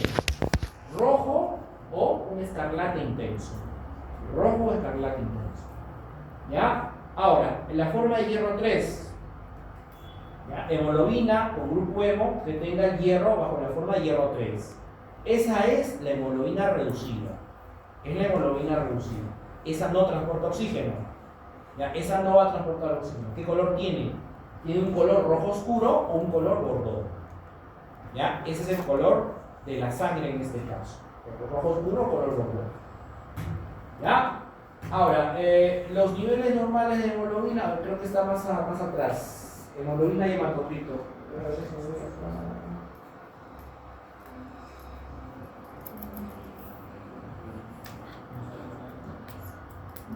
Ya, vamos a trabajar con este gráfico de acá, ¿ya? Ay, mira, ya volé. Ya, al fin ya volamos acá. Ya. ¿Qué ocurre con la hemoglobina? Me pasan la voz a las 12, ¿ya? ¿Qué ocurre con la hemoglobina? A ver, a nivel pulmonar, ¿qué es lo que va a ocurrir con Vamos a pasar a las dos. Vamos a las dos. la hemoglobina? Oxígeno. ¿Ya? Pero ya saben qué forma de hemoglobina. Tiene que ser la oxihemoglobina. ¿Ya? La hierro 2. Es la hierro 2. Se une a la hemoglobina, se forma la oxihemoglobina. Eso a nivel pulmonar. Luego, esa oxihemoglobina, ¿a dónde se dirige? A los tejidos. Se va a los tejidos. ¿Ya? Ahí transporta el oxígeno. Y a nivel de los tejidos, ahí deposita el oxígeno. Deposita el oxígeno y se libera la hemoglobina. O sea, ahí ya forma la forma de hierro 3. Forma la hierro 3 y ahí suelta el oxígeno. Eso a nivel de los tejidos. Ahora, ¿para qué necesito el oxígeno a nivel de los tejidos? ¿Cuál es la utilidad de este oxígeno a nivel de los tejidos? A nivel de los tejidos se produce una reacción química muy importante. ¿Ya? A nivel de los tejidos reacciona el bicarbonato con iones hidrógeno. Cuando reacciona el bicarbonato con estos iones hidrógeno, eso va a formar ácido carbónico. Forma ácido carbónico. Y el ácido carbónico se desdobla en agua y CO2. Agua y CO2. ¿Ya? La reacción también se puede dar de forma inversa. O sea, cuando reacciona el ácido carbónico con el agua, ácido carbónico con agua, eso hace que el ácido carbónico se desdoble en ion bicarbonato y ion hidrógeno. Bicarbonato y ion hidrógeno. ¿Cuál es la importancia del bicarbonato? ¿Qué función cumple el bicarbonato? Buffer. Es un buffer. ¿Ya? Es un buffer. El bicarbonato es un buffer. ¿Qué es el buffer? Sí. ¿Qué es el buffer? Los buffers, ¿qué funciones cumplen? Buffer. Son reguladores de De pH. pH. ¿Ya? Esta es la forma como se genera el bicarbonato en el organismo. ¿Ya? ¿Cómo se va a generar ese bicarbonato? Este ácido carbónico se desdobla en ion bicarbonato y ion hidrógeno. Y si la reacción es al revés, bicarbonato con ion hidrógeno, eso te forma el ácido carbónico. Y el ácido carbónico se desdobla en agua y CO2. Ahora, este CO2 que está en los tejidos, ¿quién lo atrapa ahora? La hemoglobina. Este CO2 se une a la hemoglobina y ahora la hemoglobina va a transportar el CO2 de los tejidos al pulmón. Claro, pero Lo lleva al pulmón. la hematosis. Y lo eliminamos a través de la expiración. ¿No? A través de la expiración eliminamos el CO2. ¿No? Ese es el proceso homeostático. Si se dan cuenta, hay el intercambio gaseoso. ¿No? El intercambio gaseoso que está dando entre el oxígeno y el CO2.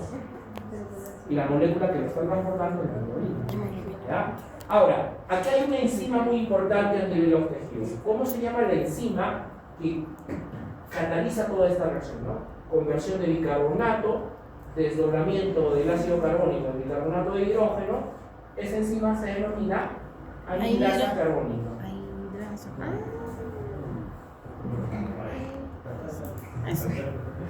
¿Cuál es otro nombre del del anhídrido carbónico? Muy sensible. Anhidrasa carbónica. Anhidrasa carbónica. ¿Por qué no dice CO2? ¿Ya? La anhidrasa carbónica. ¿Ya? La anhidrasa carbónica es la que cataliza tanto y por eso hacia esa anhidrasa carbónica hace que se forme ácido carbónico y hace también que lo desdoble en bicarbonato de hidrógeno. ¿Ya? Bicarbonato de hidrógeno. Esa enzima se llama anhidrasa carbónica. Y ahí cumple un rol importante el oxígeno, ¿no? O sea, es una reacción que ocurre en condiciones aeróbicas. Por eso se requiere oxígeno a nivel de los tejidos.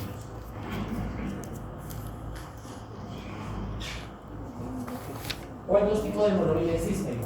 Cantidad. Hay un montón. Google, ¿cuántos tipos de hemoglobina hay? Hay un montón. Estas son solo las más importantes. ¿Ya? Estas son solo las más importantes. ¿Cuántos hay? ¿Algo de 30? ¿Creo que de 30 o más? ¿Cuántos tipos de hemoglobina? ¿Cuántos hay? ¿Cuántos tipos de hemoglobina hay en total?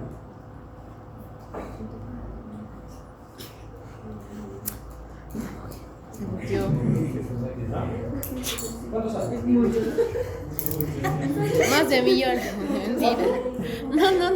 No me dice la verdad. A ver, estos son los más importantes, ¿ya? Los más importantes. A ver, la hemoglobina tipo A. La hemoglobina tipo A. ¿Ya? La hemoglobina tipo A es la que comprende cerca del 97% de la hemoglobina total, pero en el adulto. La hemoglobina tipo A es una hemoglobina en el adulto. La hemoglobina S. Esta es una hemoglobina alterada genéticamente. ¿Ya? Es una hemoglobina mutada. Esta se encuentra presente en la anemia de células falciformes. Esa es la anemia falciforme, también llamada anemia hepatocítica. ¿Hemoglobina S? Más se utiliza el término anemia falciforme. ¿Ya? O sea, vas a tener un glóbulo rojo y tiene esa forma de os. Una forma en os. Esa es una anemia en la cual ha habido modificación genética. Ha habido modificación genética. ¿Ya? Es la hemoglobina S. Si hay hemoglobina S, quiere decir que ese paciente tiene anemia falciforme. Y eso lo ves en el microscopio, ¿no? Hay un microscopio, le colocas una bolita de sangre y ahí ves el glóbulo rojo que tiene la forma. ¿Te acuerdas que vimos eso? La hemoglobina F, es bien fácil acordarse. Hemoglobina F de fetal. ¿Ve? Eso es para preguntar el fetal. Corresponde a la hemoglobina fetal. Está en el feto. Feto. La oxihemoglobina ya saben qué cosa es. Es la hemoglobina unida de oxígeno. ¿Ya? Es la hemoglobina que transporta oxígeno. La hemoglobina oxigenada. La carboxihemoglobina es la hemoglobina unida al monóxido de carbono. El monóxido de carbono. Monóxido de carbono. La carbaminohemoglobina. Hemoglobina unida al dióxido de carbono. La hemoglobina glucosilada. ¿Qué cosa es? Es la hemoglobina unida a la glucosa. Y los niveles de hemoglobina glucosilada tienen que ser bajos. Si están altos, eso es diabetes. ¿Ya? Ahora, en el caso de la carboxihemoglobina, ¿qué ocurre si se forma carboxihemoglobina? Hay monóxido de carbono. El monóxido de carbono es más tóxico. ¿Por qué el monóxido de carbono es más tóxico que el dióxido de carbono? ¿Ah? Combustión incompleta. Si me dice que pongo un punto en su examen recuperatorio, ¿qué hará? Ella bloquea un ciclo, bloquea un ciclo, bloquea el ciclo de no sé. Bloquea, la cadena transportadora de electrones, bloquea la cadena transportadora de electrones. No, Sí. el monóxido de carbono bloquea la cadena cadena transportadora de electrones. Entiendo. Es tóxico. Ponle a tu compañera dos participaciones.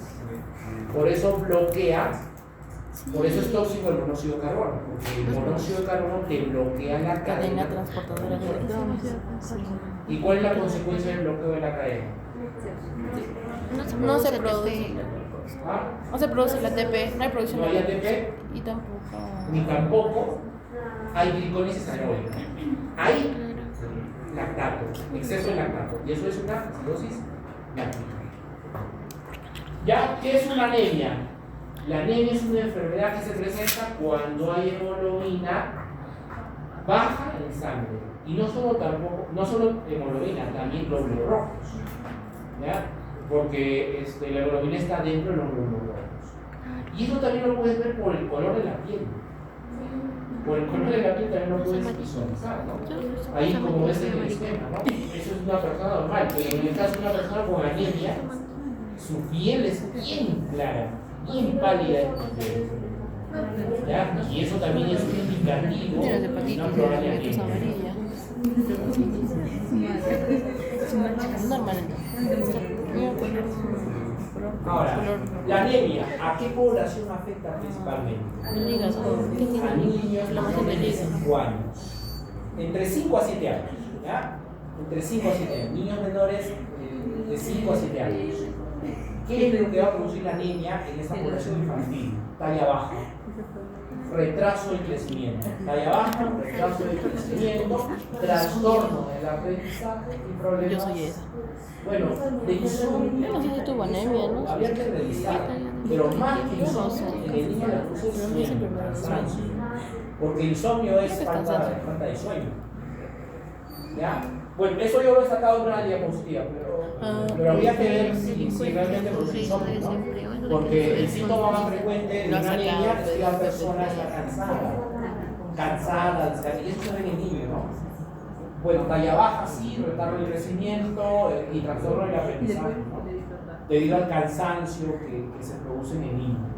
¿Ya? Ahora, delincuencia, pobreza, desempleo, eso podría generar un problema de anemia. Problema de anemia y problema de desnutrición. ¿Ya? Delincuencia, pobreza, problema de desempleo. Son las 12. ¿Qué es el hematocrito? Es el nombre que se le da al cálculo del volumen eritrocitario expresado como un porcentaje de sangre total y se reporta en mililitros por ciento. O sea, el hematocrito, ¿qué unidad de medida tiene? Mililitro. No, Micro. si se expresa en mililitros por 100, Decilitro. ¿qué unidad de medida es esa? ¿Ah? ¿En qué unidades de medida voy a expresar el hematocrito? Se expresa en porcentaje. El hematocrito se expresa en porcentaje. ¿Ya? Ahora, la definición exacta de qué cosa es un hematocrito: aglomeración que sufren los eritrocitos al ser sometidos a una fuerza centrífuga. Sacas una muestra de sangre y la tienes que centrifugar. Pero utilizas en este caso capilares. No vas a utilizar tu ensayo. Se utilizan unos capilares. En esos capilares recolectas la sangre, puede ser capilar o puede ser venosa, y lo llevas en este caso a una microcentrífuga. Lo vas a llevar a una microcentrífuga. No a esta centrífuga, porque esta centrífuga se utiliza tubo de sangre. ¿Ya? Hay unas microcentrífugas que están acá dentro de parece, especiales para el caso de para centrifugar muestras sanguíneas en capilares. ¿Ya? Ahora, hay dos métodos de cómo se obtienen los hematocritos. Es el microhematocrito y el otro es el macrohematocrito. El más común, más usado, es el microhematocrito.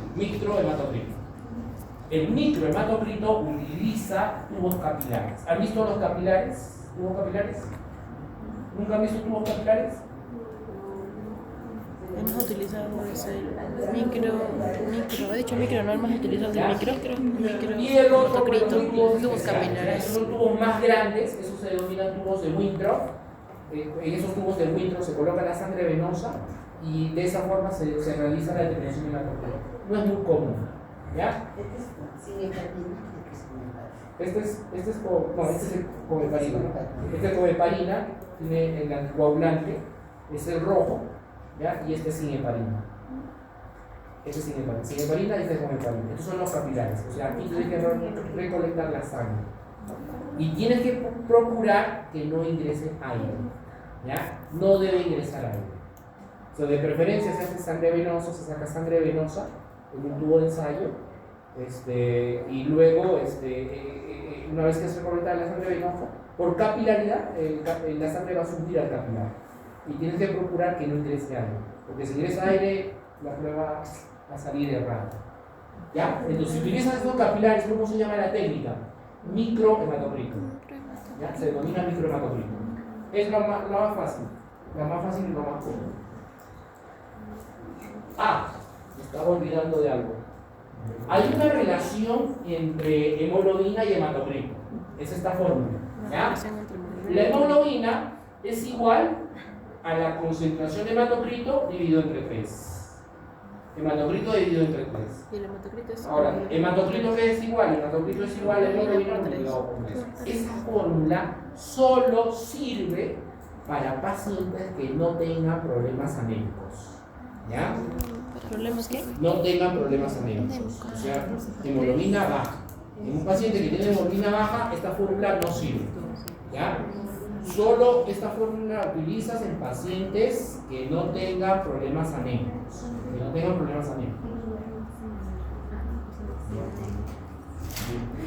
¿Ya? Entonces ahí está eso que les he dicho. La relación de hemoglobina-hematocrito consiste en calcular el valor de la hemoglobina al dividir el hematocrito entre un factor, en este caso es entre 3, pero eso solo sirve para individuos normales, ¿ya? O sea, para personas que no tengan problemas anémicos. Solo para eso va a servir esa fórmula. Ahora, existe sí otra fórmula que me sirve sí para cualquier tipo de pacientes, ya sea anémico o ya sea un paciente normal, ¿ya? Esa fórmula es esta: CHCM. Existe otra relación entre la hemoglobina y el hematocrito que sí tiene validez clínica y se cumple en todo tipo de pacientes. ¿Ya? Que en este caso es la concentración de hemoglobina corpuscularmente. Concentración de hemoglobina corpuscularmente. ¿Ya? Es el CHCM. Concentración de hemoglobina corpuscularmente. ¿Ya? Esa es la fórmula. Se expresa en gramos por decilitro. Es concentración de hemoglobina dividido entre la concentración de hematocrito multiplicado por 100. ¿Ya? Ese es el CHCM. El CHCM nos da una medida global de la cantidad de hemoglobina contenida en los glóbulos rojos. Se encuentra elevado cuando hay deshidratación eritrocitaria, como en el caso de una esferocitosis hereditaria, o sea, cuando el glóbulo rojo tiene forma esférica, no tiene la forma bicóncava, ¿ya? Drepanocítica, ya saben qué cosa, esa es la anemia falciforme, drepanocítica o falciforme, ahí esos niveles van a estar elevados y está disminuida la anemia ferropénica. ¿Ya? En una anemia ferropénica, los valores de este factor están disminuidos. ¿Ya? ¿Cómo determinas hemoglobina? Niveles de hemoglobina. La única forma, de manera cuantitativa, es con espectrofotometría. Espectrofotometría colorimetría. Pero también existe un equipo parecido al glucómetro. ¿Ya? Este equipo se denomina hemoglobinómetro portátil. Es un hemoglobinómetro portátil. Ese equipo lo voy a traer. ¿Ya? Ese equipo lo voy a traer. Igual, las tiras también están vencidas. Pero va a servir para hacer la prueba. ¿Ya? Va a servir para hacer la prueba. ¿Ya? Te da una idea de cómo están los niveles de hemoglobina en sangre. ¿Ya? Te da una idea. De manera cuantitativa, sí, utilizando espectrofotometría o fotocolorimetría. Este es el procedimiento de cómo hacer el hematocrito. ¿Ya? Se utiliza tubo capilar rojo, de preferencia hay que usar tubo capilar rojo, que es el que tiene heparina. O también podrías utilizar el otro, que es el azul, que no tiene heparina. ¿Ya? Podrías usar uno de estos. La pipeta Pasteur de punta larga es esa pipeta que les digo, es una pipeta de plástico pequeña que sirve para recolectar la sangre. Y con esa pipeta Pasteur es más fácil colocar en el ¿cómo se llama? En el capilar. O la otra forma es que recolecten la sangre en el tubo de ensayo y por capilaridad tú introduces el capilar en el tubo que contiene sangre y la sangre sube de frente, ¿no?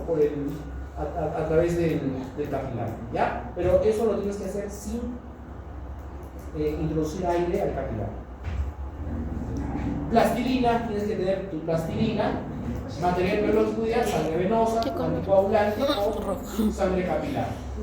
Lógicamente, si es sangre capilar, tienes que quizás pincharle hasta 2 o 3 veces. 2 a 3 veces.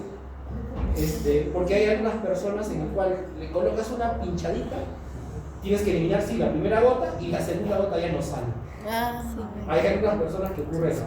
¿Ya? Es por eso que tienes que hacer previamente, ordeñar bien el dedo, o sea, hacer una frotación fuerte en el dedo para que la sangre se acumule en la parte superior del dedo. ¿Ya? Aparatos, la microcentrífuga que está acá adentro, la microcentrífuga, y el lector para realizar la prueba, ¿no? Es un lector especial. ¿Ya? Bueno, entonces el procedimiento, primero se toma la muestra capilar, capilares azules, este de acá, tomar la muestra en capilares azules, sigue heparina, para sangre venosa, como anticoagulante de DTA. O sea, tú tienes que tener, si vas a recolectar sangre venosa, tienes que tener un tubo de ensayo que contenga un anticoagulante. ¿Ya? Si utilizas ese tubo de ensayo que contiene anticoagulante, por lógica, ¿cuál de los dos capilares vas a utilizar? Rojito. Tienes miedo, vas a recolectar la sangre. Recolectas la sangre en el tubo de ensayo. Ese tubo de ensayo ya tiene un anticoagulante. Entonces el azul. Sí, en el que no tiene Tienes que usar el azul. que no tiene histamina. ¿Ya? El que no tiene heparina. Generalmente hay vacuumtimers aquí en el laboratorio, son unos tubos especiales que ya tienen anticoagulantes. Recolectan la sangre en esos tubos especiales y ya tienes la sangre venosa y utilizas el capilar azul. El azul es el que utilizas. La idea es que la sangre no coagule. ¿Ya? Es mi idea, que la sangre no coagule. ¿Ya? Ahora, la forma de llenado del capilar, más o menos entre el 70 y 80% del capilar debe estar llenado. ¿Ya? Debe estar llenado, 70-80% del capilar, casi hasta la parte superior. Casi hasta la parte superior del capilar lo tienes que llenar. Y sin burbujas de aire. ¿Ya? Luego tapas el extremo del capilar que no estuvo en contacto con la sangre con una plastilina. Lo sellas. O sea, vas a coger tu capilar, coges tu capilar y el extremo que no está en contacto con la sangre, ese extremo la sellas con la plastilina. ¿Ya? La vas a sellar con la plastilina. ¿Ya? Tapas el extremo del capilar que no estuvo en contacto con la sangre con la plastilina. Luego colocas el capilar en la microcentrífuga, se coloca ese capilar en la microcentrífuga, se centrifuga por 10 minutos a 5.000 revoluciones por minuto. Eso ya está programado, simplemente tú colocas el capilar en la microcentrífuga, enciendes el equipo y ya el equipo empieza a girar. Eso ya está programado. ¿Ya? Luego, ¿qué va a ocurrir? ¿Qué va a ocurrir en el capilar? Una vez que ha pasado ya ese tiempo, 10 minutos, retiras el capilar. ¿Qué vas a observar en el capilar ahora? ¿Ah? Vas a observar un sedimento y vas a observar un sobrenadante. ¿El sedimento qué cosa es? Todo el volumen eritrocitario que ha sedimentado. Y el sobrenadante es el plasma. O sea, ahí está separando el plasma del volumen eritrocitario. ¿Ya?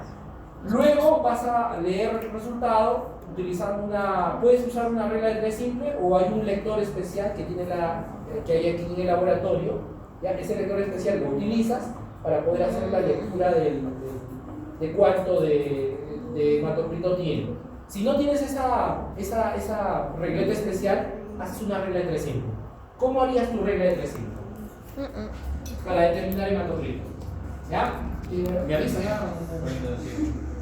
A ver, ¿cómo sería tu regla de 3 simple? Hemos dicho que el hematocrito se expresa en porcentaje. ¿Ya? Entonces, tú aquí has centrifugado, tú obtienes un volumen eritrocitario que has sedimentado y el plasma. ¿Cuál sería tu 100%? Entonces, miren, algo así tú vas a obtener, ¿ya? Todo el volumen eritrocitario acá abajo y acá arriba el plasma. Entonces, tú utilizando una regla haces una medida. ¿Qué es lo que vas a medir? El total, todo esto.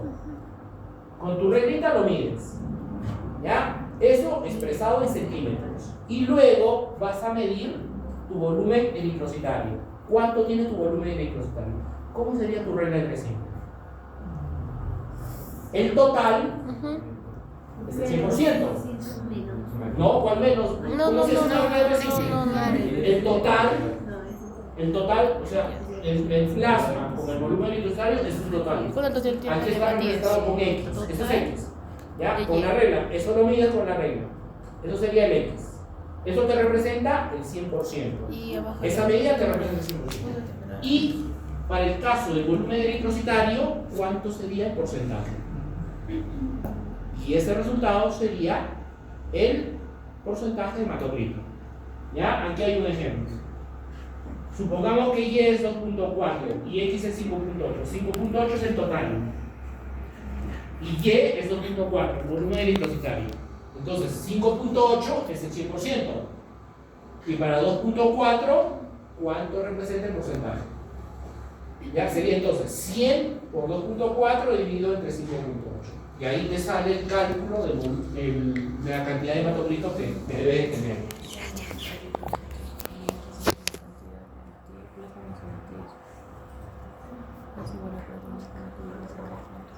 ¿Ya? Hemograma completo. ¿Qué cosa es un hemograma completo? ¿Para qué sirve un hemograma completo?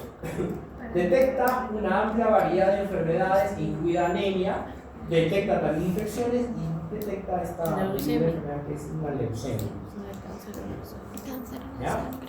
Para eso me sirve el hemograma. Lógicamente se hace con muestra venosa. ¿Ya?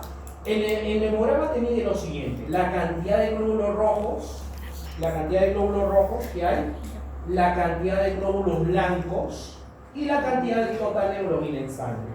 La cantidad de hemoglobina en sangre, eso lo tienes que hacer con espectrofotometría. Eso lo haces con espectrofotometría. Y ese dato lo colocas en el hemograma. ¿Ya? Ese es un hemograma completo. Y aquí hay un ejemplo de un hemograma. Este es un hemograma completo, por ejemplo. ¿Ya?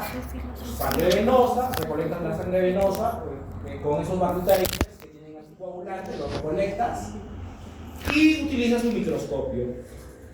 ¿Y qué cosa es lo que vas a determinar en el hemograma?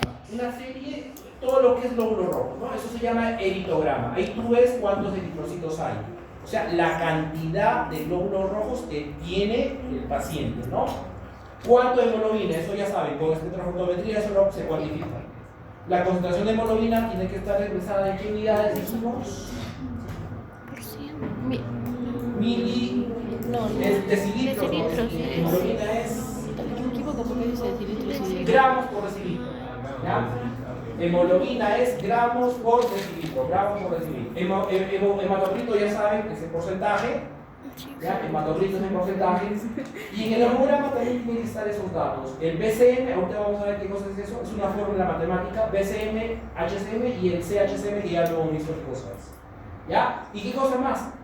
El leucograma. Si hablamos del leucograma, ¿qué cosa es? Los glóbulos blancos. ¿Cuántos glóbulos blancos tienen? Principalmente observan leucocitos. Los leucocitos no pueden estar elevados. Si los leucocitos están elevados, ¿eso qué te indica? ¿Ah? Una infección. Ahí simplemente tú dices infección. Y ahí con la clínica ya ves si puede ser una infección respiratoria, una infección digestiva o una infección urinaria.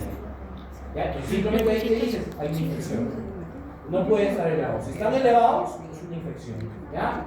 Neutrófilos, los neutrófilos son los bastones, se necesita esa forma, cementados, bastones, eosinófilos, basófilos, linfocitos, monocitos, todo eso son leucogramas. Y también la plaquita, cuando es plaquita. Todo eso es un hemograma. ¿Ya? Entonces, ¿qué ocurre si has hecho varios hemogramas y resulta que siempre sale glóbulos rojos bajos y siempre sale hemoglobina baja? Has hecho ya 3, 4, 5 hemogramas y siempre sale el punto igual, hemoglobina baja y glóbulos rojos bajos. No solo anemia. En la primera, si tú detectas que el glóbulo rojo está bajo y hemoglobina baja, tienes que darle tratamiento. Le das el tratamiento. Pero si aún así, después de haberle dado el tratamiento, en los siguientes hemogramas sigue estando bajo, ahí hay que sospechar una probable leucemia.